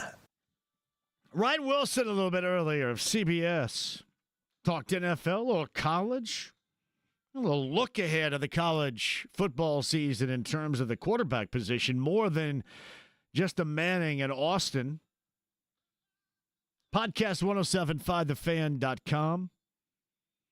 Later on this week, on the road, Sid's and Noblesville Tavern Tour Stop, Heaven Hill Distillery, Ben Halverson coming up on Thursday. Brent joins me also Friday and Saturday. Mystic Waters Campground, that is the beginning on Friday with this show and the third annual Labor Day Weekend Bender. And then the JMV Takeover is a part of that on Saturday night live at Mystic Waters Campground. So plenty of opportunities to join us, and really to join us for an extended period of time. You can join us all weekend long. I'd love to have you. Joe Mixon, Texans running back, at least the first 4 games of the season, he's going to miss with an ankle injury. And the Indianapolis native appears to be back in the fold with the Commanders. Terry McLaurin ends the holdout. $96 million deal. Actually, I shouldn't say holdout. It was a hold-in. That news a little bit earlier today. Cut downs for the Colts tomorrow. Chris Ballard with the media coming up on Wednesday. We'll talk about that. And then the preseason game 3, I'm sure, with his X handle lighting up with Riley Leonard conversation over the weekend. Stephen Holder of ESPN joins us now. Good afternoon, Stephen. Hey, how's it going? A lot of Riley Leonard dialogue coming your way over the weekend, do I gather? Some. I think that's, sort of par for the course this time of year. You're always looking for the other answer when you don't like the ones that are available to you. But I would say this. Look, I tweeted this, and I'll say it again here. I saw every training camp practice, every single one. And my conclusion that I came to with Riley Leonard is that his arm strength is not where you want it to be, to really be a viable NFL quarterback right now. Now, I know he operated well in the preseason game on Saturday, and that's great. And it's a credit to him. I mean, he knows what to do, where to throw the ball, etc. He's a competitor. I love all that. But he's going to have to do what Sam Ehlinger did to really ever make himself viable, which is, to improve his velocity on the football and thereby improve his accuracy and things like that. So we'll see. He's got the makeup that maybe allows him to do it, and let's see if he can. We've had similar conversations about backups to the backups before, or those are against all odds quarterbacks. And Chad Kelly comes to mind. Sam Ehlinger comes to mind. In both cases, I think the initial cut downs with both had them a part of the practice squad, which surprised a lot of people at that moment. Will the Colts do that? Will they at least start out with only 2 quarterbacks on the roster, or will they go with 3? Will we find that? I know everything's not etched in stone as of tomorrow, but what are you thinking they end up doing with Leonard in this case? My prediction is they keep him on the active roster. I mean, they've done it the last, 3 years or so, carrying those 3 quarterbacks. I think they'll still do that, but I think that mostly because they have the roster flexibility to do it. So they did have a lot of injuries, but they're getting better, and there's a little more clarity in terms of their injuries. So that allows you to maybe not have to carry extra bodies at the positions where you're beat up. You know what I mean? So that kind of gives you the flexibility, if you so choose, to carry that third quarterback. And remember, the third quarterback rule that is in place today, that guy has to be on the active roster, if I understand correctly. Basically, you can have that third quarterback active. It's the old-fashioned third quarterback rule. He can be active on game day, but he's a designated third quarterback, so therefore he doesn't count toward your 46 active players for the game. Do you think that, for example, if he were on the practice squad, would somebody you think, target him and bring him in? Would he get poached from a practice squad situation? I don't know. It's a good question, impossible question, but I don't know. I think if you like him and you have space on your roster, if you liked his preseason film and you were curious if he was a guy you could develop, that no one would poach him, to play him right now. Right.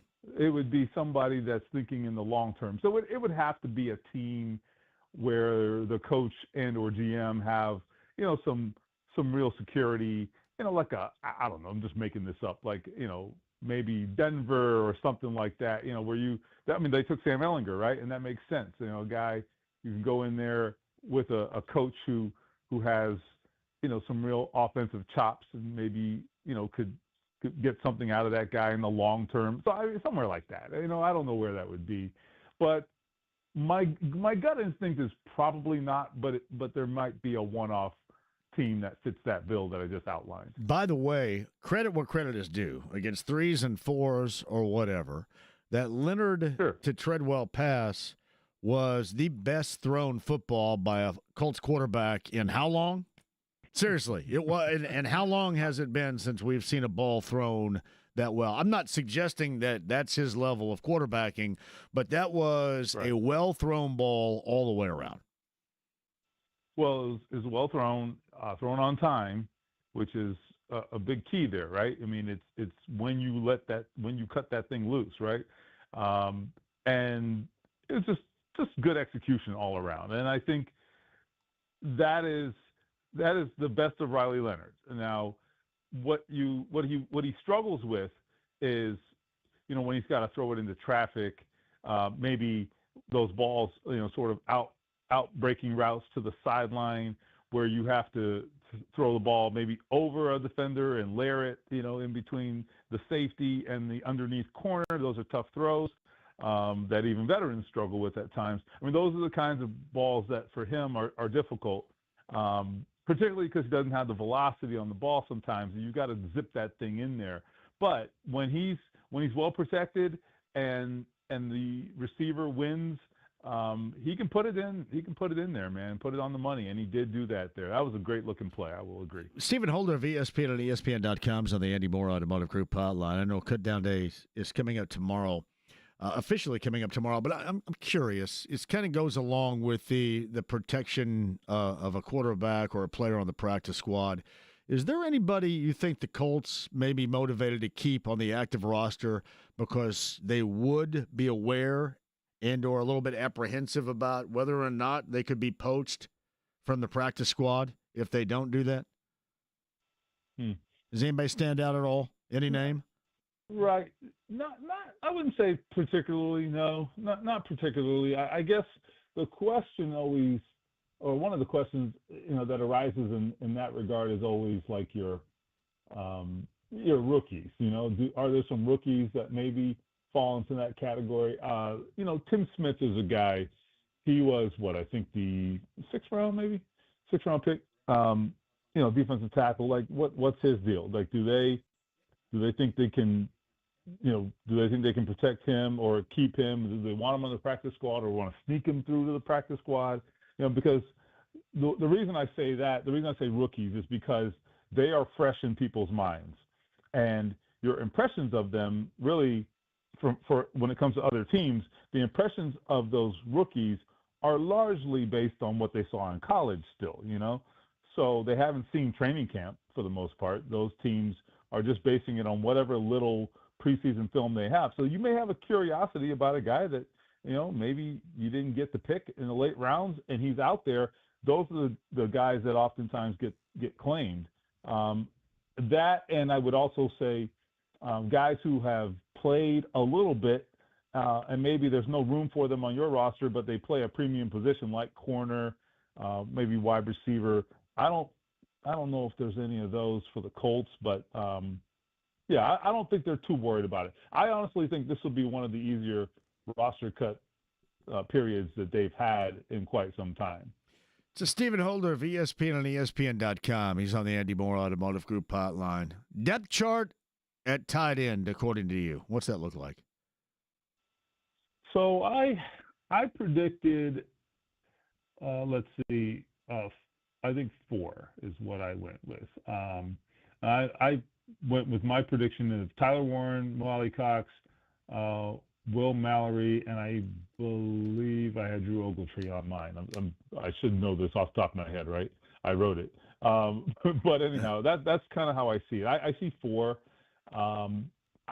So my thought process there is this: if you have sort of Jelani Woods, for example, he comes into the conversation. I think with him, I think Will Mallory gets the nod for me, just for consistency. Now, I will say this, that Jelani Woods made a push late in camp. He actually started to flash, and I thought in the preseason games we saw a little bit more from him, and that was good. But I think when you factor in his injury history and then the fact that Will Mallory, to be honest, in game action right now is more proven than Jelani Woods. And I think Will Mallory has some upside that maybe they can tap into. You're going to need another real receiving tight end. I think if you go with Ali Cox and Ogletree, you'll need that second receiving tight end to pair with Tyler Warren. I prefer Will Mallory over Jelani Woods personally. Yeah. The injury history, I think alone, you would be skeptical about, Woods in general. And that's too bad, too, because it always seems like he has a lot of what is necessary to have success at that position, but he's just never been available. Yeah, I'll be interested to see if someone picks him up. If he does get cut, will somebody pick him up? Look, remember now, he was, I believe, a third-round pick. So that's a premium pick. Yeah. It was 3 years ago. Okay, it's a long time ago. I mean, it predates Shane Steichen. Okay, he's never done anything for Shane Steichen. Wait, am I right about that? Yeah, that's right. I think he was actually class of 22, right? So you're talking about a long time ago. But he at one point was a highly thought of player, highly touted player out of college, and with a lot of upside. The question will be, have people forgotten about that? Do they still care? I don't know. I'm very curious to see what happens with him if he indeed does get cut. And one possible outcome, like if he doesn't get picked up, do the Colts keep him and try to keep him on the practice squad? Do they want to take a longer look?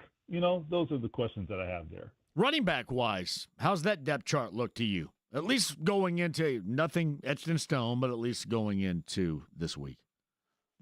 Well, I think 1, 2, and 3 are Jonathan Taylor, DJ Giddens, and Tyler Goodson for me. The question is, do you have room for a fourth? And well, that's the first question. And then in conjunction with that, do you need a fourth? Frankly, because Goodson has, I believe, an elbow injury. There's a chance that could go into the regular season. And so if that is the case, then you do have to keep that fourth.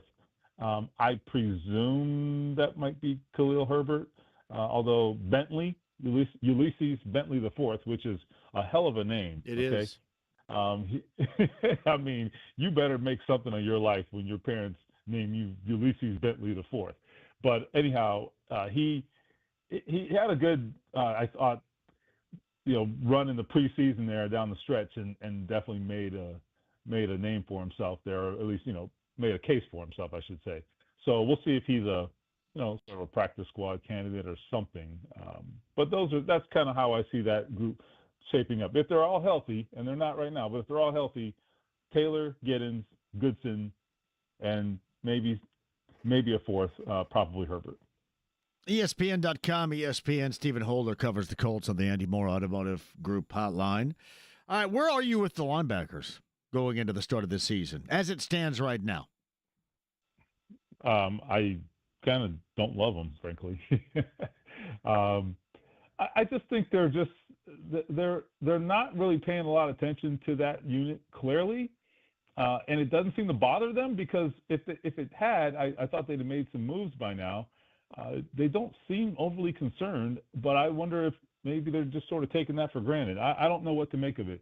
The only thing I can say is that maybe Lou Anarumo does not intend to play, the linebackers extensively. I mean, certainly Zaire Franklin will be on the field probably all of the time, I would imagine.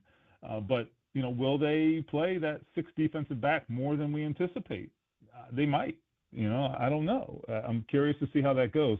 I mean, it was going to be more of a likely option, when you had, or before, you had, the injury to Hunter Wohler, but I thought he was going to be the 6th defensive back. Now I don't know who that is, and if it's as good an option, but I do think they'll still do it in some capacity. But anyhow, linebackers, I mean, I guess you keep 5, but the last 2, frankly, are going to be special teams guys. I guess it's Zaire Franklin, Cam McGrone, Joe Bocci, Jalen Carlisle, who's still hurt, and I don't know where that stands. And then your 5th is kind of like your preference, I guess, Austin Ajake, if I'm pronouncing that right. So that's a very undistinguished group, to be completely honest. They're going to go with Xavier Howard? Yeah, I really thought. I'll tell you, does he really start week 1 against his former team? He could. I'm going to tell you something, man. When they signed him, I honestly thought, okay, man, they must really be banged up at corner. Well, he started. It was like he was the thought. starter in the depth chart when he got signed. Was he not? Like the day later? It's on. I'm looking at it. Yes, he is. But let me go back to when he signed a week ago. At that point, I'm thinking, oh, man, they are really beat up. They had to go sign this guy who hadn't played in over a year. How bad must these guys be hurt? And lo and behold, it turns out they were back to practice like 2 days later. I'm talking about Jones and Brents, Juju Brents, both back in the lineup. Juju, I think, played on Saturday, if I'm not mistaken. So health is not the issue there. Lou Anarumo really, really, really likes Xavier Howard. That's what this is. So I'm telling you, I think he's going to play. He's got to get in shape, and I don't think he's quite there yet, but he's out there running around in practice and running with the first defense at times. So I think this is a real thing. Nick, it seems a little crazy to me. It seems a little crazy to me, but look, he is definitely a big fan. Anarumo is a big fan of Xavier Howard, apparently even 32-year-old Xavier Howard. Well, and that begs the question here. So Lou Anarumo, we saw the success he had in Cincinnati, and there's really no middle ground, or at least it didn't feel that way. There was either high-level success or the depths of, okay, we're done with you right here. And that all hinged on the availability of personnel, whether we're talking about injuries or exodus, defection. In this point, who is the most important defensive player for Lou Anarumo, individually speaking? Again, at least to start this season for this team to have success on that side of the football. Well, I think it's a choice between DeForest Buckner and Shavarius Ward.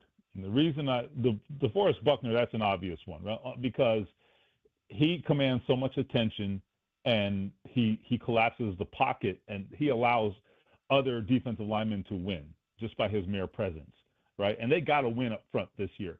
If they want this to work, they got to win up front, okay? So he's obviously always going to be key. But I bring up Ward because I just think the drop-off after him is pretty big. And I'm not talking about Kenny Moore. He's a different kind of player. He's an inside corner. But I'm talking about your options to go play outside. They're not going to rise to the level of play that Shavarius Ward can, Mooney Ward. So you got to have him. And that's why when that guy wants to take a rep off in practice, no one argues with him. They say, all right, you go over there and you rest up, big guy, because we need you. Because they know they need him. I'm telling you, like he's the opposite of a lot of these guys who are like, I want every snap and I want to play in the preseason and all that. He's like, I'll be good. Don't worry about me. That's Mooney.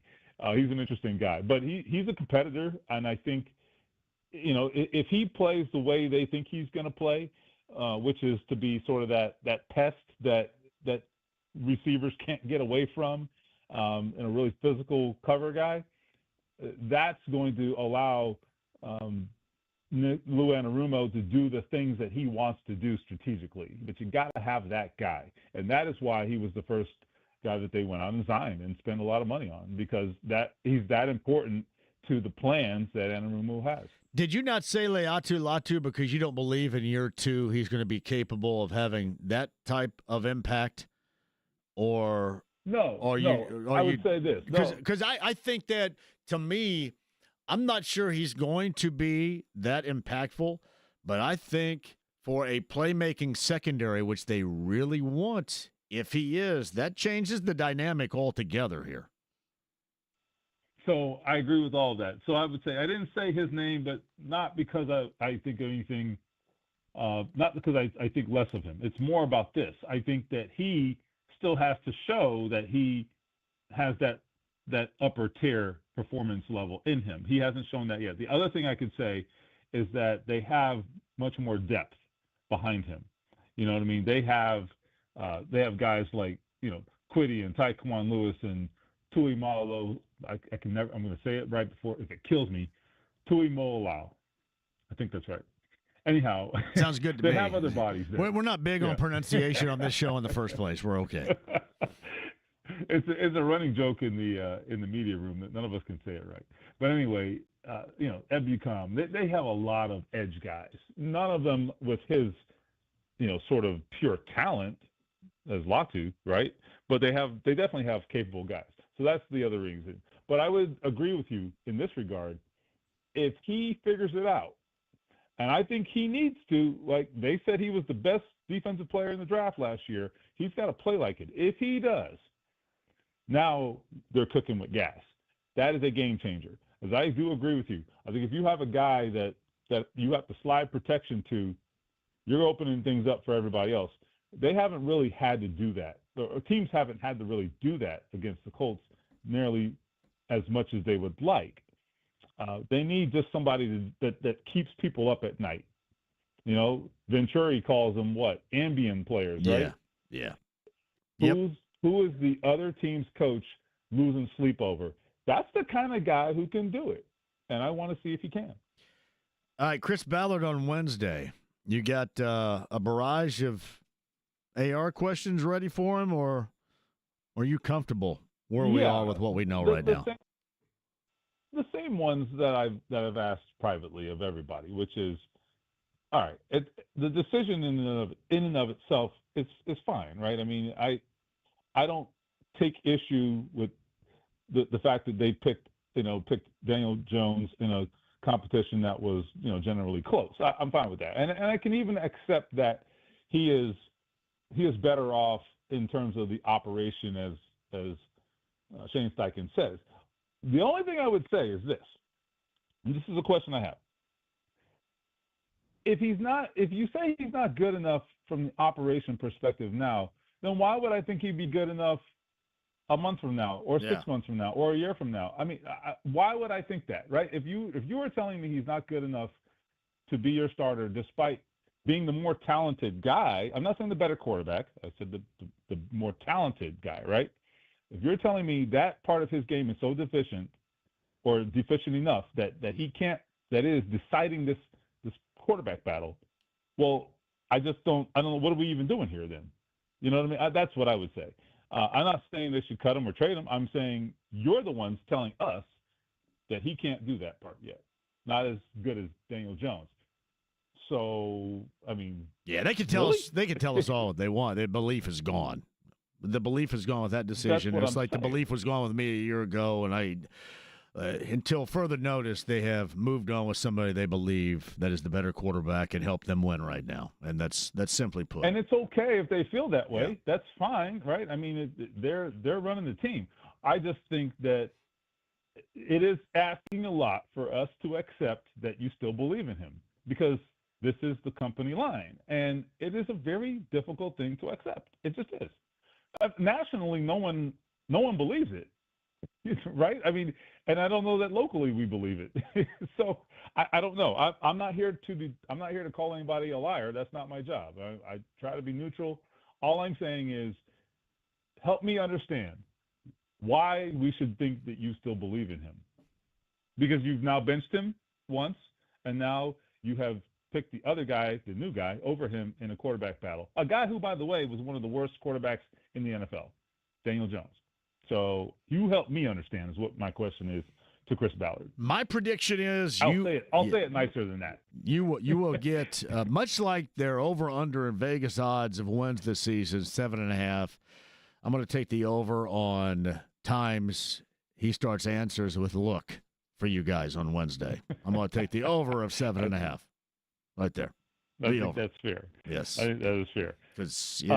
One thing I would also say is that they are very, I think, honest about the fact that Daniel Jones does have some injury history of his own. Okay, just to be fair, and that's something that has internally been talked about quite a bit, and it's one of the reasons I don't see Anthony Richardson ever getting moved, at least certainly not for a long time. I don't either. Until they see how. So I didn't even ask you. I didn't think it was even worthy of asking. That's why we got the Riley Leonard storyline, because clearly Anthony Richardson was too valuable to need any time, which they talk about he needs in preseason game 3 on Saturday. Makes all the sense in the world to us around here, Stephen. It really does. By the way, to Trey Hendrickson, back with the Bengals. So he got a new deal as he wanted. So all the conversation about whether or not the Colts would have interest can now go away, at least for this season, because I think he's an unrestricted free agent next year. But this season, it can go away. He is officially back and going to be playing again in Cincinnati with, at least this season, a new deal. Stephen Holder of ESPN on ESPN.com and the Andy Moore Automotive Group hotline. I'll be listening. We'll see if we can help me out with that over-under of 7.5 on Wednesday, too. Would you please? I will. I'm counting on you. Thanks, buddy. All right. Gotcha. Stephen Holder on the Andy Moore Automotive Group hotline. Let us take a break. We shall come back. That Trey Hendrickson news on the heels of the Terry McLaurin news. That and more coming up. Final 30, 317-239-1070. The text line, or you can call and we can chat you up before the end of the show. 93.5-107.5 The Fan.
The Ride with JMV. Look at all those ding-dongs. 93.5 and 107.5. The Fan. I need some advice. I saw the Black Keys for the first time last night. Very good show it ever was. Shout out to Doug, good friend Doug Wiggin, that provided the tickets last night. Dan Arbach and Patrick Carney are the duo that make up the Black Keys. Now, it was packed, and it seemed like that there were many last night at that show that had seen the Black Keys before. So I'm curious as to what level was that show compared to Black Keys shows of the past. You can send me a text message, 317-239-1070 if you want. However you want. I'm just kind of curious. I thought it was good. I'm assuming, too, Gary Clark Jr. has played a number of times at the Slippery Noodle. He was the opener, and he was really good. I'm not much into blues music, but that was some big stuff last night. Good time. I am glad that I attended. I also wondered why that was at Everwise. I know that they had some issues a year ago. I think that they had separated from their management. They had canceled an arena tour they have scheduled. But I thought that they probably could have had an even larger crowd. But it was really good. So those that are Black Keys fans, you can tell me that. Out of curiosity. We'll read some of those off or answer those calls in just a second at 239-1070. Brennan is up next today. Hello, Brennan. How are you? What is up, JMV? Brennan, what's happening? I tell you what, I was playing golf yesterday with your boy, Nathan Finch, out at Smart. Oh, yeah. The Sherpa is in the house right here. I heard he called me and told me the story. I need to employ you because you are a hell of a backup right there from me. Thanks for the kind words, man. Oh, dude, you know I absolutely adore you, and it's so funny, man. I was telling him stories. I mean, you and I have been hanging out together for 20 years. We have. And, so I just started a new career path in the cannabis industry, so I'm no longer in beer, wine, and spirits. Oh, really? I didn't know. Now, what are you doing now? So now I work for a company called 3Chi, and so we are one of the largest cannabis companies in the state, and I now sell cannabis in multiple forms. So. Wait a minute. Yes, we're gonna have to talk off air. We're gonna have to in this state. In this state, my friend. How can that happen? Tell me. Listen, it's gonna take a little bit more time than the conversation we can have on the air today. And this is legal. This is 100% legal. I promise we are so above board. Okay. It is amazing, and I work for a company that's just absolutely stellar. And I could not be more proud to be in this industry. And, we're going to talk off air. We're going to start working some things out. But I would like to check in with you once a week and kind of maybe give you a 420 update about what I'm doing around the city. Well, I'm ready for I sound like all the time, like people always think I sound like, hey, what are you, Cheech or Chong here? I'm not. I'm really not. But I'm interested for a variety of reasons. And one of which is because we're the lone state. I mean, we're kind of – it's weird, right? Because everybody else – We're in the middle of the donut hole, buddy. Yeah, and I'm sure that there are a lot of financial reasons and business reasons and I guess reasons in general as to why we are the donut hole. Yeah, and I'll gladly spend some more time with you off there to kind of put a plan together about how we might be able to activate. And like I said, I'd love to – probably drop off some samples down at the station later this week or early next week. Okay. And so listen, if Cluster Truck can show up and bring Jake Lunch, I can easily bring legal cannabis to you. Now, you will have to. This is off the air explanation as to how this works? Well, I just don't want to believe me, we're fully compliant. The state knows who we are. Okay. The federal farm bill was rewritten in 2018. We opened up our doors in 19. And I've got seltzers, gummies, vapes. And I promise you this, it's the hottest thing trending for adults right now in the city and the state. Tailgates are coming. There's a whole lot of cool stuff, and so I don't want to reveal anything. Let's hold it. Where's the pregnant pause? What's that? Yeah, no, I like it. Well, you let me let me know. Let me know when you're ready for this to happen. Absolutely. So here's what I'm going to do. Okay. I'm going to get off the air. I'm going to get your personal number, and I'll just shoot you a text. Sure and thing. We'll put something together. Sound good? You got. Hey, well, James will put you on hold, and he'll give you my info. Listen, man, I appreciate you more than you know. And what I told Nathan, right? You saw the natural light jacket, right? I did. He send you that picture? He did. Dude, yeah. That thing's ridiculous, dude. And so Anheuser-Busch gave me that 8 years ago. Did you see the picture of me in front of Peyton's statue? You were. I did not see that, but I know you're a man of many talents. I know that to be true. I'll tell you what. I'll send you that here in a minute. But yeah, so there's a lot of new things coming that are super cool. Okay. And tailgates are going to be great. I can't wait to see you in person.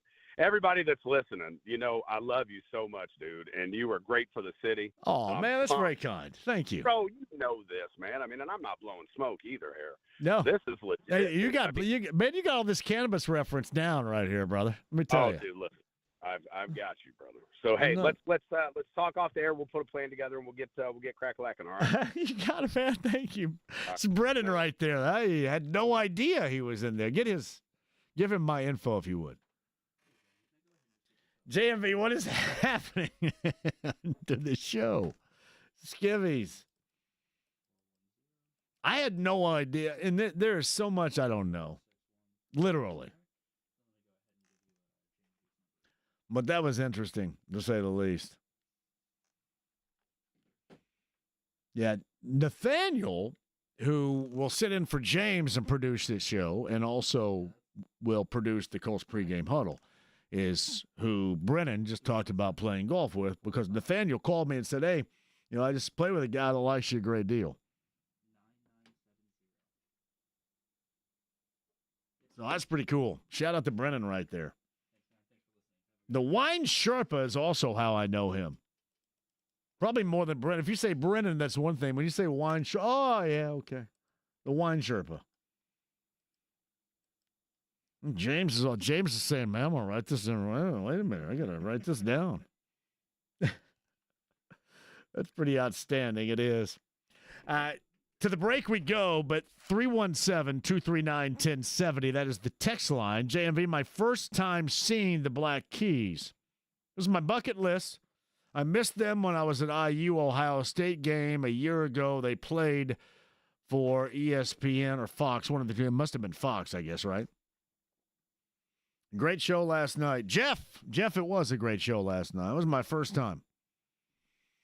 Good band to go see. Really enjoyable band. The Black Keys. We'll close it out with you on the other side. Get you set for tomorrow. Ryan Wilson of CBS, Stephen Holder of ESPN, and a busy week with so many opportunities for you to be a part of the show. That's what we want. You to be a part of the show. Quick break. We're back with you next. The stream, the app, HD Radio, the AAA membership lounge. Become a AAA member today at AAA.com. 93.5 and 107.5 The Fan.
Victory. Get the off the racetrack, you stupid son of a.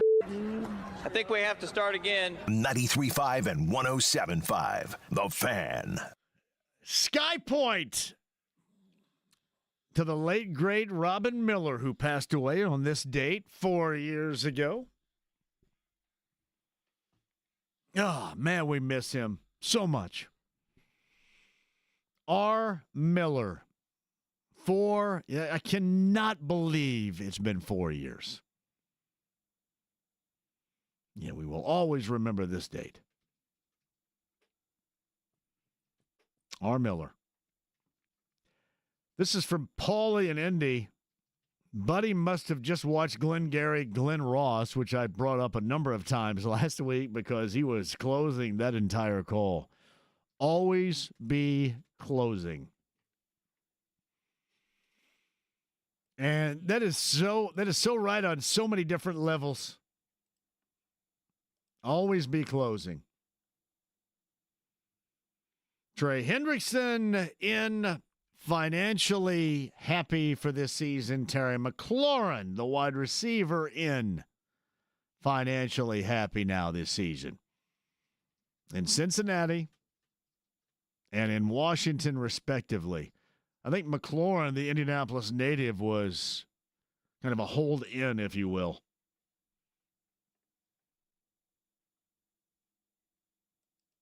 But they are back. So all that dialogue of what the Colts should do and trade for Hendrickson and go out and get it is now all disappearing, and taking his place is, do you think they have any interest in trading Anthony Richardson? By the way, Colts Cut Down is coming up tomorrow. Chris Ballard meets with the media coming up on Wednesday. He's going to prepare for all these Anthony Richardson. And again, the simple answer is yes. Yes, it's okay to say they've given up on him because they have. Now, if they have to go to him, they will. And I think anybody out there probably expects them at some point to be playing him again because that's just the way the quarterback situation has been. But you don't second string him at the start of the year, a former top 4 pick, somebody you've benched prior, and then suggest that you're not going a different direction, because with Daniel Jones, they clearly are, and they feel that they can win and win in the now with Daniel Jones. Fairly simple. Really is. Needs no introduction.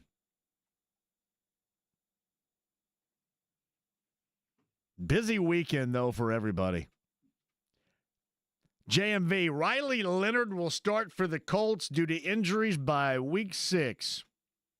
That would be the only reason he would start for the Colts, Corey. But that's not an outrageous prediction at all, because we've seen worse, haven't we? College football season already underway. Both Purdue, IU, and then add in Notre Dame, all with games coming up this weekend, too. So, got a lot going on.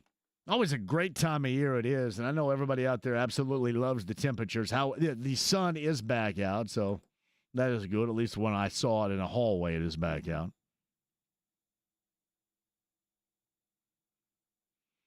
JMV, do you buy Riley Leonard being the future of this Colts team whatsoever?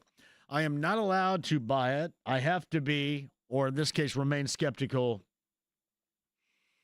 until you see more, because I've been down this path before, whether it's Chad Kelly or Sam Ellinger. I will say this. It was a moment, and he did exactly what needed to be done in that moment on Saturday in Cincinnati. And he threw an outstanding ball to Laquan Treadwell for a touchdown. But, again, we all understand. We all know the circumstances. That's how it went down. And that's great. And I'm not going to, again, I'm going to allow you to be happy. But this is going to be a Daniel Jones start of the season thing. Now, you can look at that regular season opener a couple of different ways. One is, oh, man, it's Daniel Jones. He's 20 games under 500. Look what he did in his 6 seasons with the Giants. Yuck. But you can also suggest, hey, maybe this new formula works in week number 1. All you're looking for is a win in week 1. For the first time in forever, the bar is literally set that low. But the Colts believe that to be a winning bar. All right, for me, Thursday, Friday, and Saturday. Sid's Tavern Tour Stop, Heaven Hill Distillery, Thursday on the square in Noblesville. We got to see you there. Friday and Saturday, both Mystic Waters Campground outside of Pendleton, the I-69 Pendleton exit. This show on Friday with Brent Halverson, the JMV Takeover on Saturday night, 6 until midnight, live with Brent Halverson as well. James, great job out of you. Ryan Wilson of CBS, podcast 1075thefan.com. Stephen Holder of ESPN, podcast as well. Greg Rakestraw, week number 1 of the high school football season in the books. We'll go over that and college football with Greg and more tomorrow beginning at 3. Have a great night.